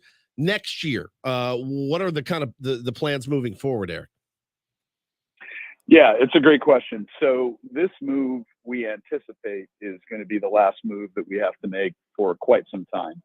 As far as, the eye can see, what under the direction and leadership of the commissioner, what Major League Baseball is doing is, and we happen to be the first team that's making the move, but they are stepping in and replacing what has become a broken RSN model with RSNs. And it's not just Diamond Sports Group. You know, there's other across the board RSN businesses that are really struggling, right? The amount of subscribers on linear TV, which is cable satellite TV, has continued to erode or decline. And so the business is very challenged. So what MLB has done is basically taken the leadership position of saying, look, we broadcast games really well. We've been broadcasting games through the MLB network for years now, and we think we can do this really well. And so we're going to step in and we're going to take back the rights team by team as they come back. And we are now going to broadcast individual team games locally in their markets. And we're going to make them available in those markets, streaming direct to consumer without a local market blackout. So this is really an evolution of the business model for Major League Baseball that, although all the details have not been worked out yet, and it will take some time to work them out, I do anticipate that eventually most, if not all, the industry will move in the direction that we're moving right now. And you won't have every year going out doing different rights deals. It'll all be through MLB Media. And that's really the future of broadcasting games locally. Eric, it's been well reported that Don Orsillo, Mark Grant, Bob Scanlon, their team employees, they will be part of the new broadcast. Nothing's going to change there. I know people are wondering, though, about pre- and post-game shows. Yeah. Mike Pomeranz, Mark Sweeney, who've been, on Bally Sports for a long time, worked for them. What are pre- and post-game shows going to look like? Is there anything you can share with us about that? Yeah, so that is something that we're working through with MLB Media right now. I know they've been in communication with Mike and Mark, who do an outstanding job. And we will continue to have pre-game and post-game. There'll be a little bit of an interruption for these next couple of games when we're in Miami. It'll look a little different. It'll be a little shorter. It'll be more focused on home games, but there will be post-game shows for both home and road games. So pre-game, as of right now, will primarily be for home games, but there'll be a post-game show for both home and road games. And we'll continue to have folks on the sideline getting great interviews with our manager, our coaches, our players, and communicating with the fans about what's going on with the team. So it won't be exactly the way that it was on Bally Sports San Diego. There will be some changes to it, but we anticipate continuing to have Mike and Mark involved. And once again, they do a great job. I think you've answered pretty much everyone's questions that I saw. Obviously, there might be some more out there, and all information will continue to be conveyed in the coming days. But those are pretty much the big talking points that I saw. So good job there, Eric. I also saw the big announcement about Gallagher Square, the remodel you guys are going to be doing this offseason the last couple of days. People had questions about that as well. You got enough on your plate, or what, man? Like, what are we doing here? What's that going to look like for Park at the Park, and people who are used to watching the games out on the grass? Will they still be able to see the field from the remodel? I saw the renderings, though, and I know kids are already excited about that playground out there. You better deliver those slides, the tunnel slides, for Woods' kids. This is going to be, I'm never going to see I already can't watch the game when I'm out there with the two demons. Like, this is going to be even tougher. They're going to want to go more, which is exactly what you want. I get it. Yeah, no, I appreciate the question. Yeah, we do have a lot going on, but the entire experience, both on game days and during events, is going to be elevated out in Gallagher Square. We've had 19 years now of living with and operating that space. We've learned a lot.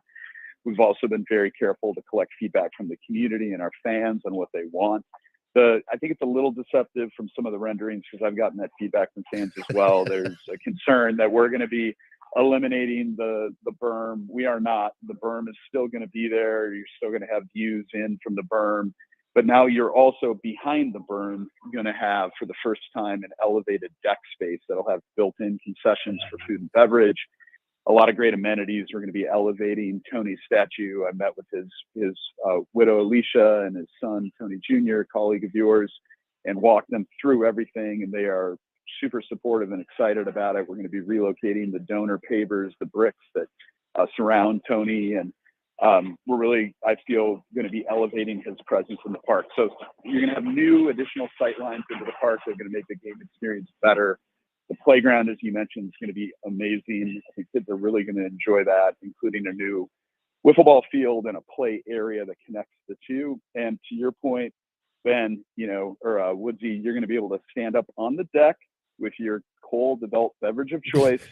You're going to be able, if you want to look into the ballpark, also watch on our new state-of-the-art video board that we're going to be putting in on the back of the batter's eye. And when you want, or probably more likely, Hannah, you can look back and just see the kids. They're playing. They're there.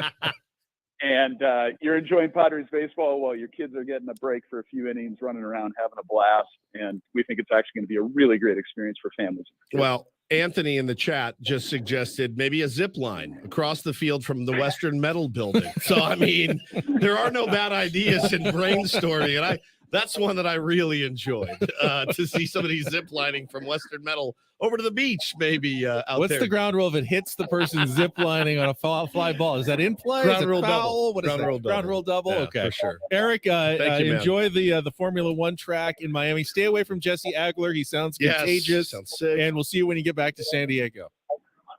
All right. Appreciate it, guys. Thank you, buddy. Eric Rupner, CEO of the Padres, answering your questions Zip line. about the new options, the new streaming options. No options really going away. They're just simply might be on a different channel today than they were yesterday. So check local listings, as it were. Figure out where you're going to watch the Padres game, and you shouldn't have any interruption today for today's game. Now that's all I can think about. Now that's all I want is the zip line from the sit in our zip lining suite. You can go to and fro Western Metal out to the freaking wiffle ball field. Just between innings. All in. I'm all in. Oh, it's only between innings. You can't do it during. Yeah, the you can't do game. it during an inning. Yeah, but between innings, you zip line your ass over there for a beer and zip line back with a beer in your hand. I'm all in. Well, you can only zip line in one direction, right? Up to down. You can do two separate. Oh, and then you go back up. Go back, and then come down. I get it. Okay. Now, absolutely. Some drunken fool does not get stopped running on the field when he's not supposed to. Correct. So what is going to stop said drunken fool from zip lining in the middle of an inning? Oh, it's so good, man. I feel like there's going to be some sort of minders there who put the safety harnesses on and don't let you go during the inning. Oh, this isn't, we just made this up. There's no zip line coming to Petco Park. I wish as far as I know. As far as we know. they put a golf course in there, so you really don't know what's coming next to Petco Park. The Deftones play there. It's wild. Eric Rupner, all of our guests appear on the Premier Chevrolet of Carlsbad fan hotline. Save money the right way with Premier Chevrolet of Carlsbad.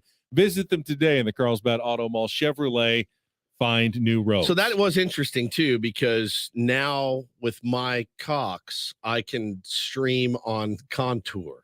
What are you laughing at? Nothing. I didn't laugh. Did I laugh? You're sniggling right now. What are you laughing about? Didn't laugh at anything. So yeah, because I have Cox, and then with Cox you can do Contour is the app I need to download now. I'm not laughing. You're Sounds laughing. like you're laughing. I'm not laughing. You're laughing. Juvenile. This hour on 97.3 The Fan is brought to you by SC Johnson off clean feel. So I can accessorize with studs and not with mosquitoes. I can wear my classic white crop and black pants. This is not real. This is real. And know that I'm covered with Your 8 classic hours white crop? of not sticky, fragrance-free protection. Get your pre-party protection on with off clean feel from SC Johnson. Read the first part again. What about studs? You can I can accessorize with studs and not with mosquitoes. Just saved him. I can wear my classic white crop and black panel jeans. What does that even mean? I feel that's more of a female host read, possibly like a crop top and a black panel jeans. I don't know. It's for bug spray. With it's a bug spray ad. What are they talking about? We've got the Italian Paul Reiler report from Frank coming up. Final hour next on The Fan.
Final hour of Ben and Woods here on a Wednesday. Short week. We're off on Monday. Short show tomorrow. Yes. Series finale is a 10:10 a.m. first pitch from Miami, which means in-season Sammy Levitt joins you with the pregame show at 9:10. So we go to about 9:04 or so tomorrow morning. I can promise you now it will be the 4 worst minutes of radio you've ever heard. I don't know why. It happens. Every time we're preempted, we act like Ricky Bobby in an interview. Like, I don't know what to do with my hands. We don't. Those 4 minutes will be excruciating for some reason. I have no idea why, but it happens every single time. It's like we don't know what to do with ourselves. Yeah. I mean, Gwen and Chris, I believe, had a 36-minute show yesterday, and we'll have another 36-minute show today leading up to Sammy's 2:40 pregame show. Is it even worth it to do a 36-minute show? That's two segments. I think from what I heard, if they have a show that's under an hour, they have to do like an hour podcast or something like that. Ooh. So it's not just 36 minutes. 36-minute show. All right. Well, big win last night. Bats came alive and pitching was okay. Bullpen was great. All right. See you guys tomorrow. That's I like that. Our first 36 minutes, we're just warming up. Yeah, just getting lubed up in here. Yep. Padres win yesterday, 9-4 over the Miami Marlins, scoring 5 runs in the 9th inning, which doesn't sound like, oh my gosh, 5 runs in an inning. For the Padres this year, first time they have done that all season long. Even the game they scored 16 runs in Mexico City in the 9,000 feet of altitude and thin air. They didn't score more than 4 in any of those innings. Crazy. The first time all year they put together a 5-run inning. Came at a good time with a 4-4 game going into the 9th. And we've seen so many times. I can't tell you how many times I've watched this team and I look, all right, let's see. Well, the top of the order's coming up. So they've got Tatis and Soto and Bogarts, and they're down 1 or they're tied. Good chance they should be ahead. And it's like, no, nothing happens. Yeah. And, if that game had gone to extra innings yesterday, Padres have been very poor in extra innings. They are winless, 0-5. But finally, they just took care of business. So we're put not together doing a this. big rally. And you know what? They got a little lucky. Got a little lucky in that 9th inning yesterday. They did. I actually thought Floro made a really nice pitch. Well, first of all, Tatis walked to get on. Well, that's what I was saying. Borderline pitch. Yeah. That pitch that Floro made, I thought was spectacular. I mean, it's a perfect spot. And I thought it lit up the zone, but Toddy got away with it. Toddy he'd been killed on a call early. I want to say it's the first pitch he saw of the day was about 6 inches below the box, and he got called for a strike. It's Sandy Alcantara. That's going to put you in a hole. I mean, he spit on a really good pitch. It was called a strike, so it evened out for him later in the game. But I thought Floro. Oh man, crap! That we got lucky there, but.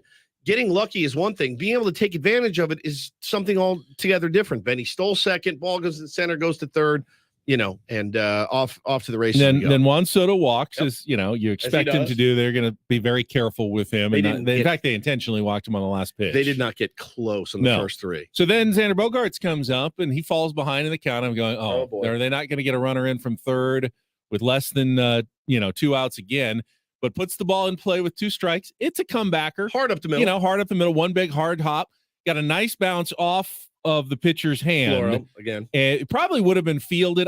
I'm not sure that Tatis was going. He didn't break home. So had that ball been fielded up the middle, might have been, Soto was going. So it'd probably be second and third, 1 out. The inning still goes on, but you don't know what happens at that point. But it goes right in between them. Ends up a single. The next play is an Odor grounder that is thrown away by the shortstop to home. They could have gotten him at home with a good throw. Didn't. Padres took advantage there with a run. And then they really cashed in on the Carpenter double. They got a big hit with runners in scoring position to put the game away at that point. That's what you're looking for. Yeah. You don't have to go homer, double, homer. No. You just have to take advantage when the other team is willing to throw you a game. The Royals, a week and a half ago, they tried to throw games to the Padres left and right. And the Padres would not accept it. They would not take it. Like, no, please, no, you keep it. No, we don't want it. It's unbelievable. Marlins did it yesterday. Padres said, yes, thank you. We will take this game that you are giving us here in the 9th inning. Gladly. Thank you very much. The biggest moment of the night for me. Domingo Tapia comes out, throws a really, really nice inning. And I wonder if Bob Melvin, again, as a manager, when you have a guy like Domingo Tapia who throws 99, 100 miles an hour, Ben, look, we're great. Bob pushed his luck. Trying to get Why him. wouldn't you have brought him back Right. the next inning, though? That's exactly right. He hasn't been used a ton. He's a big, strong dude. Looks like he's locked in. Looks like he's locked in. He comes out and walks the bases loaded. I'm sick to my stomach. And I'm like, You're trailing. Oh my God. God. Why would we use one of our higher leverage relievers when we got this guy threw well? You absolutely bring him back for another inning. Absolutely. But after the first walk, maybe you yank. Yeah. But again, hindsight 2020, it worked out because Tim Hill came in, did give up one of the inherited runners, but gets one of the bigger double plays you'll see with Arise at the plate, hits a seed to shortstop, but picked by Bogaerts, double play turned. Timmy Hill wriggles us out of it again, and Padres going to win the game. But man, yeah, like that's why gave up the De La Cruz single, so it's still nobody out. Nobody out. Bases loaded, a run in. Yep. Had to strike out Soler first, Which was dangerous that's right. hitter. Forgot about that. And then got the Arias double play. Woo. So really great escape job by Tim Hill there in the bottom of the sixth inning. No question about it. And I rarely question what Bob Melvin does. Rarely, honestly. I sometimes I'm like, I don't challenge that, but it's not all like the challenge early in the game. I'm like, all right, like naked. He's not beyond reproach. No, absolutely Bob not. Melvin makes mistakes. Absolutely, he does, as does every manager. So does Bruce Bochy. And I watched last night and I go, why allow Domingo Tapia, who really wasn't close with the first guy, really wasn't close with the second guy. You can't leave him out there for a third, right? And he did. And again, you got out of it. They picked up their skipper last night. I thought in that inning for sure. We'll look ahead at today's game in a little bit. Right now, though, let's get some other headlines. It is time for the Italian Paul Reindl report. Manicotti. And get things started here with our Manicotti. Me too. today's edition of the Reindl report. What's the difference between Manicotti and cannelloni? Greatest. No idea. We need Welcome to the Reindl Report with Paul Reindl. Hi, Paul. All right. Two stories from the world of sports that we haven't gotten to yet. We'll start off in Major League Baseball. And one story that you didn't know you needed. Are you laughing, biatch? It's the Reindl Report Hey, Paul, how you doing? Okay, how are you? on 97.3 The Fan. Are you ready to bless the mood? I need some help, please. That was good. Can I get a yeah? All right. Italian Paul didn't realize we were intentionally talking over his open. Yeah, sorry Because I about really do want to know what the difference between It's not my manicotti and cannelloni is. Manicotti. They're both like tubes filled with cheese. Cheese tube. Cheese if you tubes. will. I love cheese tubes. I do too. As do I. Frank, can you tell us the difference between cannelloni and manicotti? Cheese tubes are good. Cheese tubes are really Yeah, good. what is the difference? I will tell you that after I get through this, All right. because honestly, I'm not quite sure. Well, you have to do that. I can Google it now. Yeah, there you go. Ben's gonna let us know. All right. So we went a little crazy yesterday with the Italian Paul report. So we'll reel it back in a bit today. And we'll start with the NBA. The NBA finals are getting set to tip off tomorrow night as the Nuggets head coach, Michael Malone, is not taking the Heat lightly just because they're an 8 seed. Malone said after practice yesterday, you get to the NBA finals, it's not about seeding anymore. And for those who are thinking that this is going to be an easy series, I don't even know what to say to you people.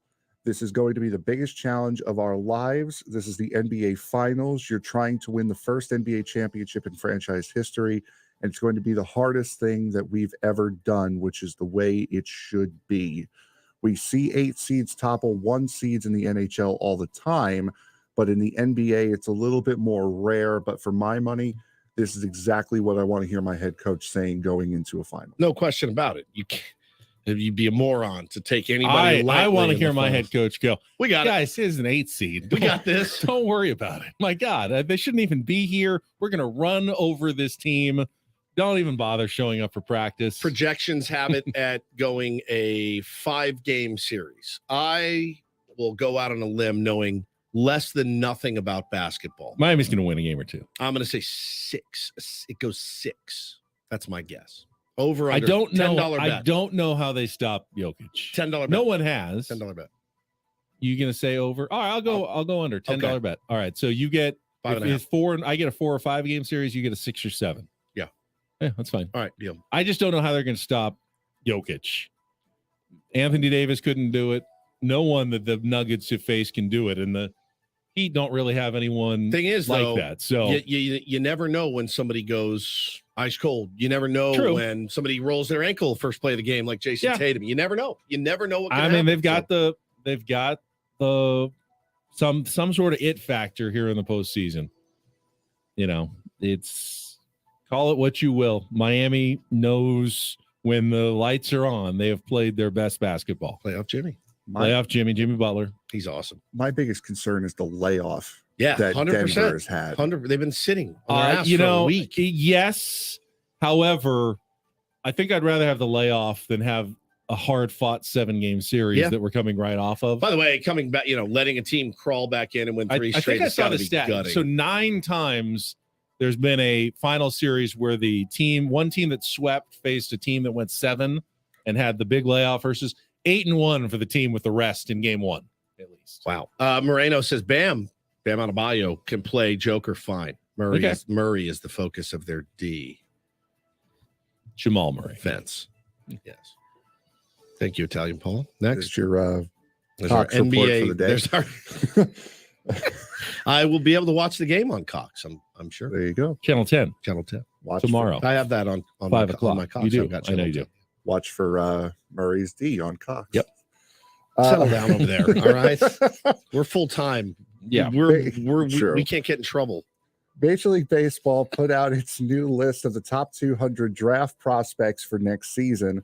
The outright favorite goes to LSU outfielder Dylan Cruz. It is worth noting that there are 4 players currently going to San Diego schools in the top 200. The highest up on the list being right-handed pitcher Cole Schoenwater at number 36. Schoenwater is currently attending San Marcos High School and has committed to UC Santa Barbara. Also on the list, catcher, shortstop, and outfielder Cole Craig, who is playing at San Diego State, is at number 45. Left-handed pitcher Kyle Carr, playing for Palomar College and is committed to TCU, is at 171. And first baseman outfielder Kevin Sim, playing at USD, came in at 191. I do apologize if I missed any San Diego natives playing elsewhere and for possibly mispronouncing any names, but some pretty decent representation in the top 200 there for San Diego. Always is. Always I is, saw man. that Marcelo Mayer, who was the number 1 overall pick from San Diego a couple of years ago, is making a quick rise to the Boston Red Sox system, already up to AA. I remember when I worked out with him and got to go hit with him.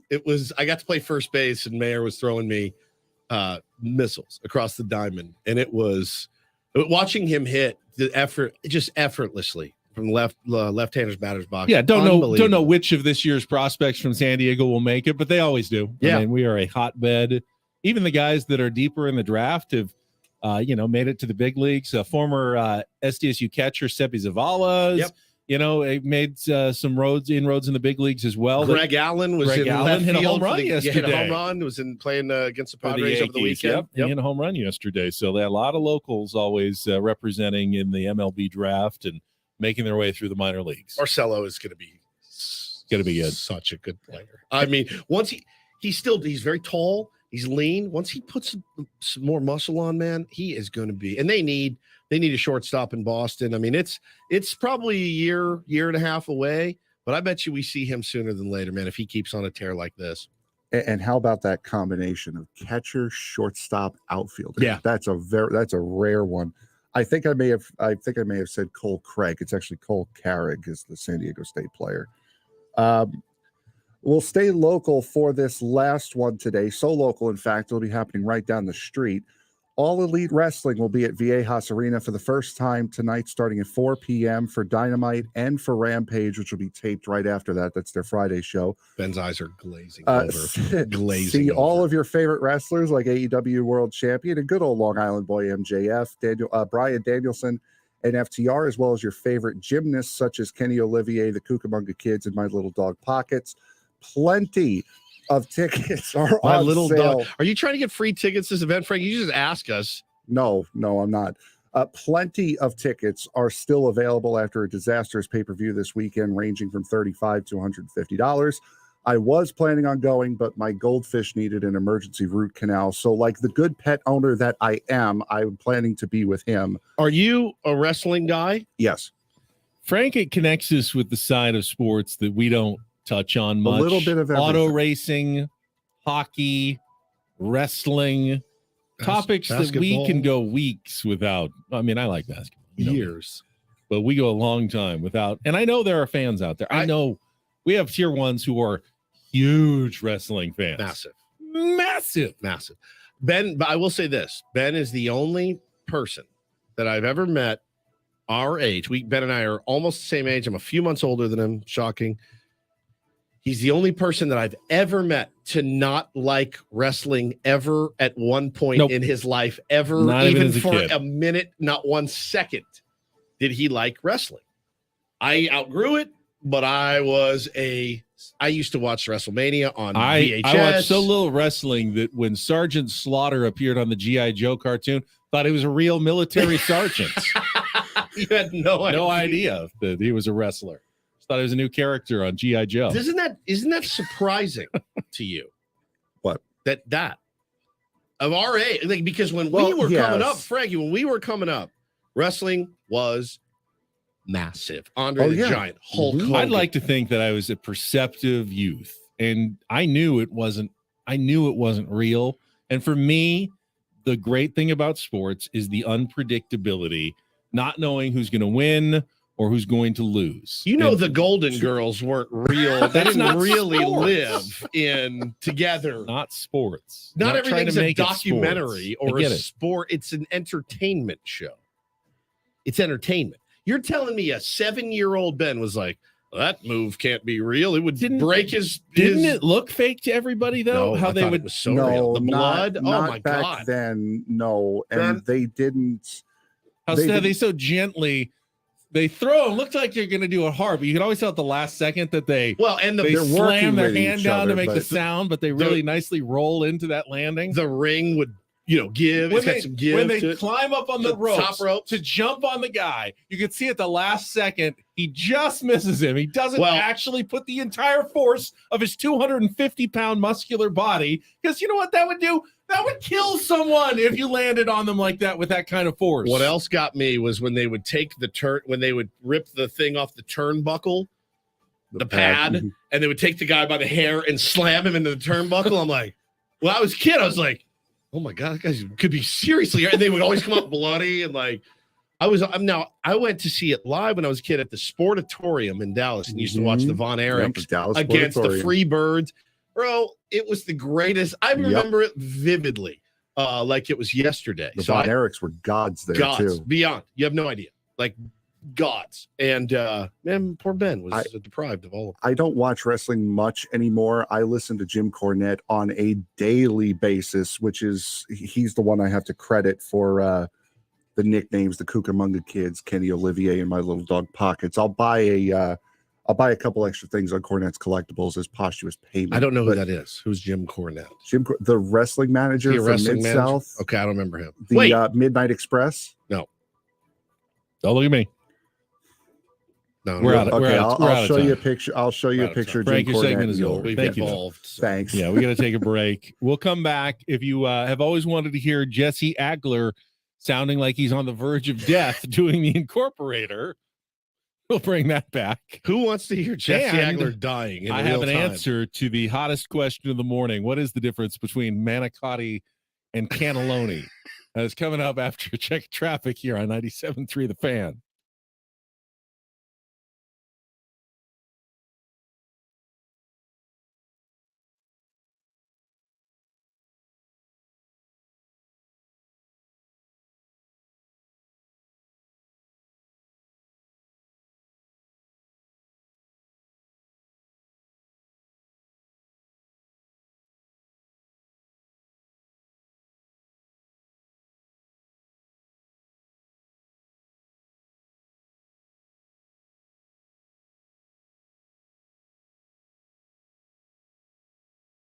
From the premier Buick GMC of Carlsbad Traffic Center, part of the Premier Auto Family, here's Kelly Danick.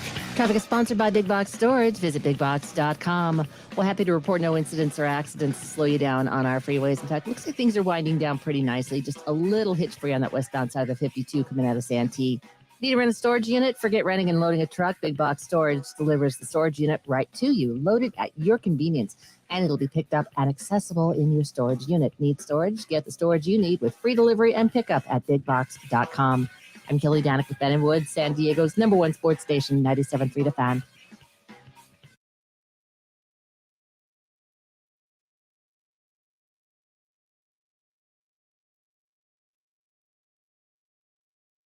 Gambling problem? Call 1-800-GAMBLER. GEGE 000466.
Inquiring minds want to know.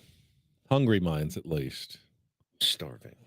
So manicotti Manicotti is the Italian-American version of cannelloni. Both are pasta tubes, but the difference between the two is fairly minimal. Manicotti tubes are ridged, larger, and slightly ridged thicker. for her pleasure, actually. Well, everyone's pleasure. Right. Or his cannelloni tubes are smooth, a touch smaller, and slightly thinner. Oh, so I'm the other one. You're a manicotti. I'm a manicotti. You're a cannelloni. Oh, thanks a lot. Stupid. As long as you stuff them with enough cheese, I don't care. Like them either way. I will eat it as well. We're going to open up our phone lines here for the rest of the program. If you'd like to get online, 833-288-0973. Had Eric Grupner on last hour answering questions about the Padres television situation, streaming, where you're going to be able to find it. If you didn't hear it, didn't get your questions answered, you can certainly call in. I think I've got a good grasp on it and can get most of your questions answered. If you are still looking for some of those answers, you can join us, 833-288-0973. First, though, yesterday was an Incorporator Tuesday, and we had Jesse on yesterday morning, and he didn't sound great, to be honest. I was actually like, oh, he no, let I us feel know bad. that, yeah, there was a bug that was going around, the team on the plane from New York to Miami, and it hit him, and he was hoping he would feel better by game time. Did say he would get an Incorporator word in. Here's Woods setting it up for him yesterday. It is Woods' turn this week to challenge you, Jesse, with our Incorporator word. Funny word, weird definition in a baseball game. The word is baoyang. Have you ever heard of a baoyang? I don't believe so. It's a piece of cord, rope, or leather. It's tied around the person's lower legs. Ben, what did you say it's used for? It's used mostly in Australia or New Zealand to keep dust and dirt from getting into your shoe area. Yeah, probably you put insects as well. You put a baoyang to on. tighten your lower pant legs to prevent stuff from getting in there. Yeah. All right, so he had the word. Didn't work it in early. Sometimes Jesse will just get right to it and get it done. The game kind of continued on. It was a long one yesterday, too. It was 3+ hours, like almost 3 hours, 25 minutes or something. 14 runs, or whatever. Was a longer game. Still, bottom of the ninth. Finally, Jesse figures out a way to work, and he's sounding worse and worse as the day goes on. Boyang into the broadcast. The lizards, the iguanas, the bugs the size of your fist, all very prominent here. Get those boyangs down on your pant legs. Creepy crawlies can't get up on your skin. It's never a bad idea. No, they were just crawling directly into your lungs. Yes. Poor guy, Jesse. I hope he feels better. Got a good night's sleep and will feel better today. I'm sure he'll be glad to get home tomorrow after the day game. Get on the plane, get back to San Diego. No days off, though. They get right back to work on Friday. It's a 4-game series against the Cubs, the old wraparound series, as they like to call it in Major League Baseball. You know that term? I've heard it. So it's a Friday to Monday series. When you have a 4-gamer that starts not on Thursday, but it wraps around the weekend. You get it Friday, Saturday, Sunday, Monday. Wouldn't a Thursday to Monday be more of a wrap around the weekend? No, that wouldn't. Friday, because Friday still counts as a work day. Well, and it doesn't. You have to get it all the way to Monday to complete the wrap around the weekend. Right. If you end on Sunday, there's still a little bit of Sunday after that the series is over. You didn't wrap it around. No one ever answered my rubber match question. The rubber game. I did. No, you didn't. Yes. You didn't. Yeah, each team is 1-1, and the series can bend either way in the final game, like rubber. It can go one way or the other. It's very flexible, depending on the outcome of the final game. That's what it means. I don't care if you don't like my explanation for him. It is exactly what a rubber game means in the series. Okay. All right, we got some callers on the line, 833-288-0973. The last segment belongs to you, Tier 1s, mostly because we don't want it to belong to us here on San Diego's #1 sports station, 97.3 The Fan.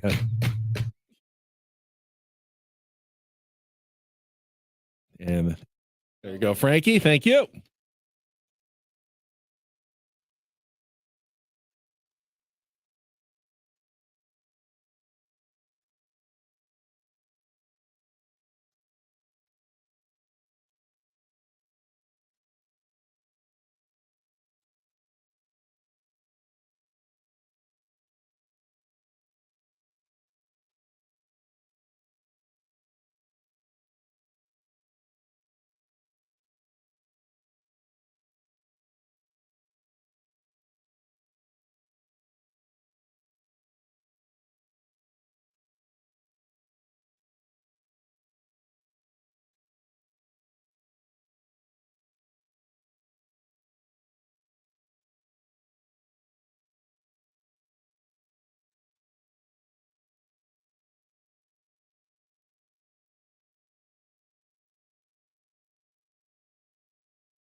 Live coverage of every Padres game on 97.3 The Fan is available through the Odyssey app. Wherever you are in the San Diego area, you can listen to every pitch of the Padres on Odyssey.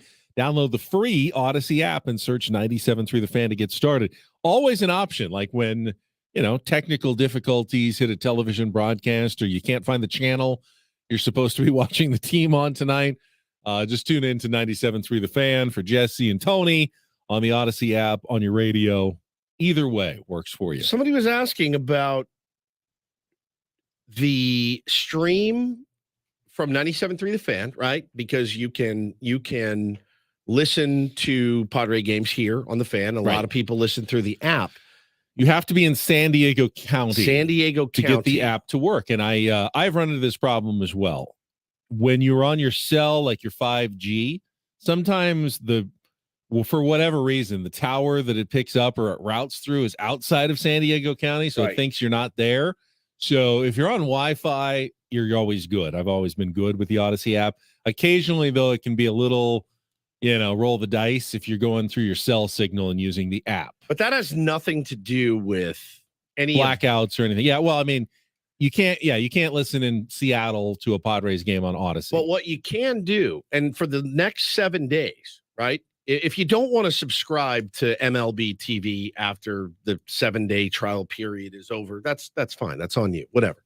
You can go to MLB TV and MLB TV app, and there is a listen option as well. There is. Yeah. There's a listen option as well. So maybe try that for the next week. Yeah. See how you like it. Well, whatever. I mean, and the games will be free on MLB TV through Sunday as well. Yeah. So if you're trying to figure out, I don't know if I'm going to be using streaming or if it's right for me. Yeah. You get a chance to check it out the next couple of days. This isn't so bad. I can stream it to my television. It works for me. Or you go like, nah, I'm a TV guy. I'll just watch it on my Cox or my Direct TV.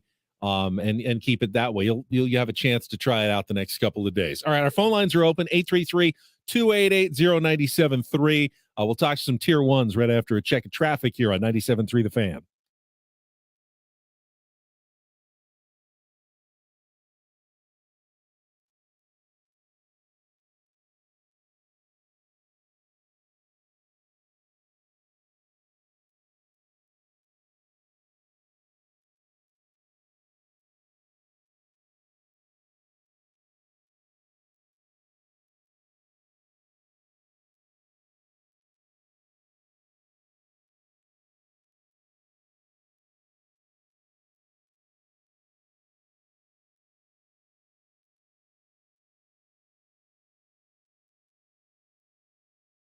Let's go out to JT in Claremont. JT, good morning. Welcome to Ben and Woods on 97.3 The Fan. What's up?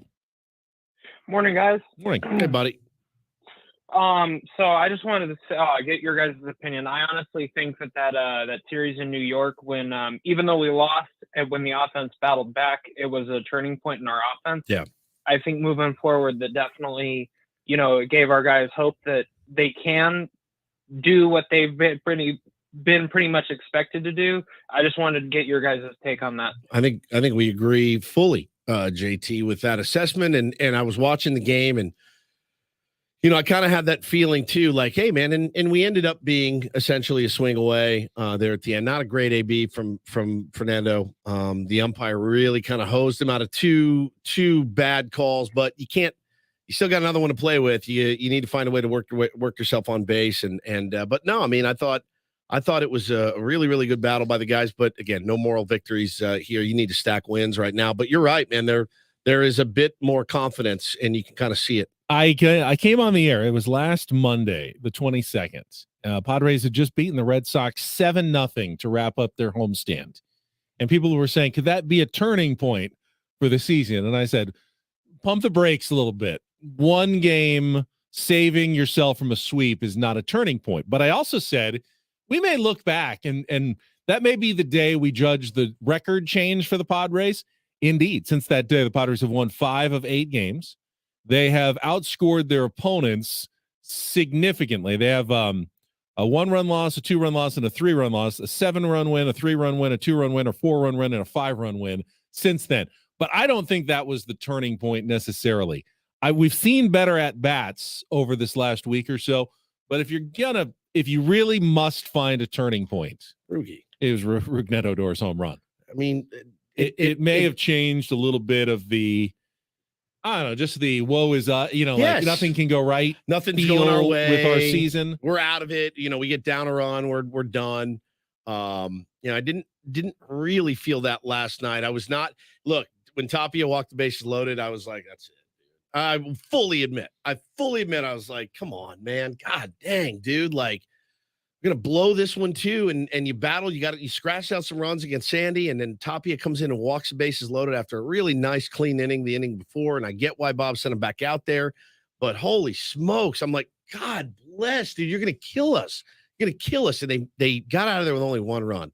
That was huge, just huge, and then poured it on. And Timmy Hill doing that last night was just spectacular job at wriggling out of there. But I think the Rugi homer, man. What did we lost? How many games have we lost? I saw some stat. It was like it prevented us from losing how many in a row? Well, that would have been the sixth straight series loss. Yeah, if they had dropped that game. Yeah, that's it. And then, of course, they lost the series to the Yankees, but they could come back and make it 2 out of 3 series wins if they win today or tomorrow. Yep. Hopefully they take both of them against the Miami Marlins. JT, thanks for the call. 833-288-0973. Our phone lines are open if you want to join us. Nacho is next up here with Ben and Woods on 97.3 The Fan. Hello, Nacho. What's up, guys? How you doing? Good morning, buddy. Good morning to you. I just want to give a quick shout out to all the diehard Padre fans that know these guys can still turning around. Oh yeah, and I really do hope so that they do, because it would literally break my heart if they didn't. And I'm sure I wouldn't be the only one. No, you wouldn't. You absolutely I wouldn't. think it would be going through like your first heartbreak as a teenager. That's a really good. I compare it to That's a good. You meet a girl when you're a teenager, and it's your first. It's your first girl that lets you French kiss her or whatever, and you think that you're like in love when you're 15 and 16, and you can't tell. You can't say you don't know what love is yet because you feel it. There's a feeling that you have, and when all these moves get made, Nacho, and you're like, could this be the time that my team cracks through? And then it disappoints you, and you see her, Ben, and she's texting somebody else, or she's walking around talking to somebody else, and you're like, "What did I do wrong?" And you remember. You guys remember your first heartbreak? It's awful. Sure. It's an awful feeling, one that you never want to feel again. And a baseball team, man, they are absolutely capable of doing it to you. So I'm with you. I think that's a good analogy, and I think that this team, you're right though. They have the potential to be wife material. Oh, they can do it. Absolutely wife material.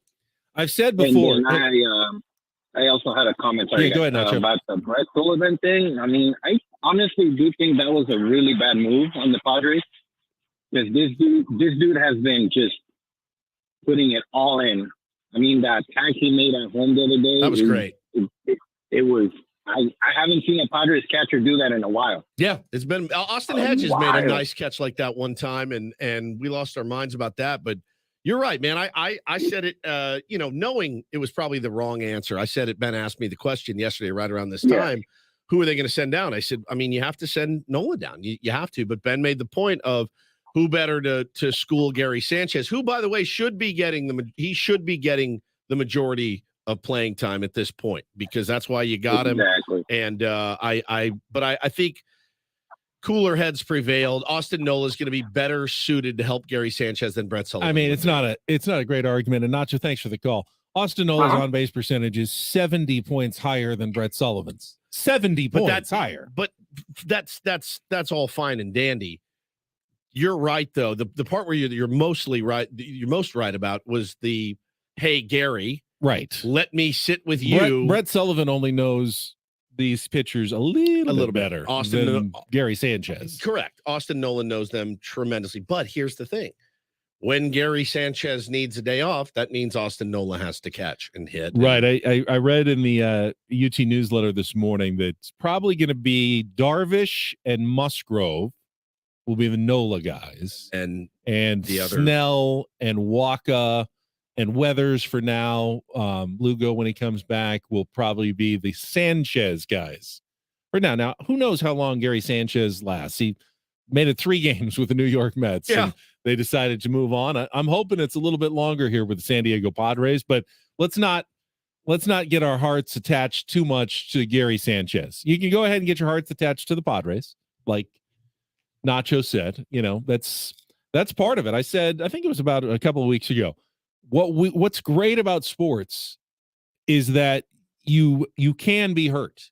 You put so much investment into it that you are vulnerable. When your team struggles, it actually is painful. But that is what makes it so great when they finally do win. That's a shot at wrestling because you can put your heart and soul into your favorite wrestler, Ben, and they break your heart. I don't think they do. It was pre-planned. You just but get mad at the writers in that case. But in sports, you really do put yourself out there for a team that you're totally dedicated to. Now, I love sports even when I'm not totally emotionally invested. That game 6 between the Celtics and the Heat that went down to the wire, great game. I was really excited. That was fantastic. Couldn't care less who wins. I had no rooting interest between the Celtics or the Heat in That's that why game. gambling is fun. Well, that can do it as well, but it's not the same. Even gambling doesn't give you the same. It's way worse as your own. It's way team. worse. It's Are you different. kidding? Oh it's my different. God, it's different. way worse. It's different. Way worse. Way worse. You're mad, but you're not sad. Correct. You're mad as hell. You're mad when you lose a bet. Yeah, you're not sad. But you're sad when you are invested in your team and they disappoint you and they get knocked out of the playoffs or don't even make the playoffs, because that's real, genuine connection and emotion. The Bryce Harper home run made me physically ill last year. Physically ill. Like crumbled to the ground, physically ill. Right? Especially after the pitch he took. That at 99.99999 infinity. You're talking about a pit in your stomach when he connected on that ball. I fell to the and ground. You knew it was gone. I fell to the ground. It was like, oh my God. And I mean, Frankie, you're a Met fan. You know the pain and heartbreak of baseball, what it can do. Yeah, it's terrible. It's terrible. But it's also when they do get that big knock, when Matt Carpenter does rip that ball into the gap and those 2-run score last night, there is that feeling of that you're chasing. It's serotonin. You're just trying to flood your body with as much serotonin. Padres have not given us a lot of serotonin this year. There's been some big moments. There's been some really cool moments. But they haven't, even the Rugi home run, as amazing as it was more of an exhalation of just like, oh, thank God. Right? Like, not even like, I wasn't even happy. I was relieved. I was fully just relieved at that moment. I was not exuberant jumping up and down. I was like, oh, thank God. Oh, thank God. We needed that so badly. So that's kind of where everyone's head's at right now with this team. All right, Blake Snell on the mound tonight, which I guess that means probably another Gary Sanchez game behind the plate. Blake Snell has allowed just too many base runners this year. Quite plain and simple. His whip is the worst on the roster right now. 4? It feels like it. It's 1.56, but he's pitched 50 innings, allowed 47 hits, so almost a hit per inning, and 31 walks. Good God. You can survive 47 hits in 50 innings if you're keeping the walks down to a minimum, but you can't survive that many walks and that many hits at the same time. Just if you're going to throw nasty stuff that they can't hit, you walk a couple guys and get away with it because they're not going to harm you because they can't hit it. Or if you throw strikes, you can give up a couple of hits because you're not putting base runners on. But Blake is the worst of both worlds right now. Yeah. And he's missing too much, but he's also getting hit when he's in the zone. He's not missing the bats the way he has.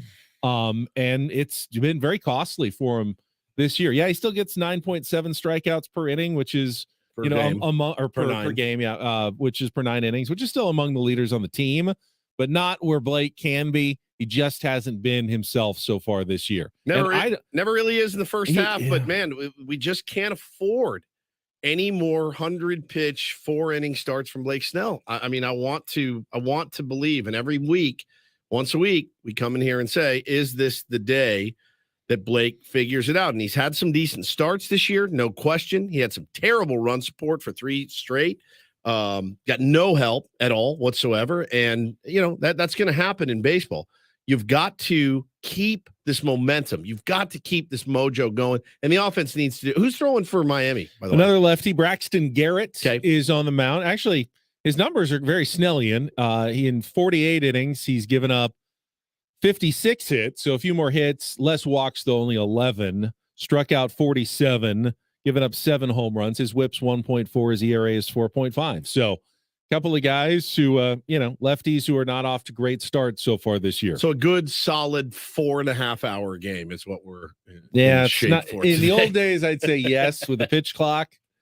If they don't pitch well, you're in for 4 innings and then you're gone and you move on. It that's doesn't, true. Even the yesterday's game felt like it dragged. Felt like it dragged forever. And I think it was just under 3.5 hours. I'm fine with the game dragging, by the way, if it's because the Padres keep getting guys on and driving them in. I'm absolutely fine with that. But listen, strap in, tighten up the belt. Blake Snell, it's bump day, and I want it for him. I want it for us. I want it for everybody. Wonder how Bob Melvin's going to adjust his lineup today. Yeah, you can't put Crony's not going to be in the lead. Not with a lefty on the mound, so it'll be different. And everyone's going, you don't mess with the thing after scoring with 9 runs. You Here do. you go. Yeah, you get a lefty on the mound, and Jake went over 6 yesterday, so he won't be batting. He won't be batting leadoff. My guess is Jake will be down more like 6 or 7. Could be a Ha-Seong Kim back to the leadoff spot. Could day. be a Tatis. Could be Tatis back to the leadoff spot. Could be Bogarts in the leadoff spot today. You'll probably see more right-handers near the top of the order, but they'll mix it up because you're going to get to the bullpen as well. There's just one guy you don't mess with right now, and that's Juan Soto. Just batting third. He just 3-hole, call it a day. Guys, lights out right now. Let's keep that train rolling. He doesn't seem to matter too much lefty or righty. No, seeing pitches well. Just so locked in right now. So fun to watch. We're seeing the guy that we traded for right now. This is the best version of Juan Soto that we've seen these last few weeks, and it has been incredible to watch. And let's keep that rolling. And if that happens, Nelly Cruz, there was a spot for him last night to pinch hit, I thought, and I know Carp's hit lefties okay this year, but I was kind of surprised that it'll be an interesting one. Not that Matt Carpenter's been red hot, but he did have the big double last night in the 9th inning, and Nelson Cruz has struggled badly. I think 1 extra base hit this month or something like that. And, it's May 31st. He's had a really rough month. So will they try to get him going against a lefty today? Maybe. Will Manny wake up and feel okay? A lefty, nice little landing spot for him. If the hand feels good, you could make a move before the game. Again, not expecting that, but it's a possibility. It's Brandon Dixon night otherwise, yeah? Yeah, probably Brandon Dixon will get a start, I would think, against a lefty in that situation. Maybe. Yeah. Okay. Yeah, Grisham's nice been looking better, but against I never am mad to see Jose Azocar in the lineup. I know he got thrown out stealing yesterday by it kind of stuck in the ground. He didn't when get picked slid. off. No, he just that's going to happen. And then they were aggressive again the next inning, and it paid off. Yep. You will take your chances. Sometimes you'll get thrown out. Just don't make it stupid when you get thrown out. This game's on. This is Blake Snell. He pitches well. We win this ball game. That's Absolutely. how it goes. Yep. Just hasn't done it so far. No. All right, that's it for us. 4 hours in the books. Braden and Coach. Coming up next, Padres game 340 today, 240 pregame show with Sam Levitt. Thanks again to Italian Paul, Frank Marchese on the board today. For Stephen Woods, I'm Ben Higgins. Tier 1s will be back tomorrow morning. A little shorter show tomorrow for an early Padres game, but we'll start at 6 a.m. right here on San Diego's #1 sports station, 97.3 The Fan. Take care.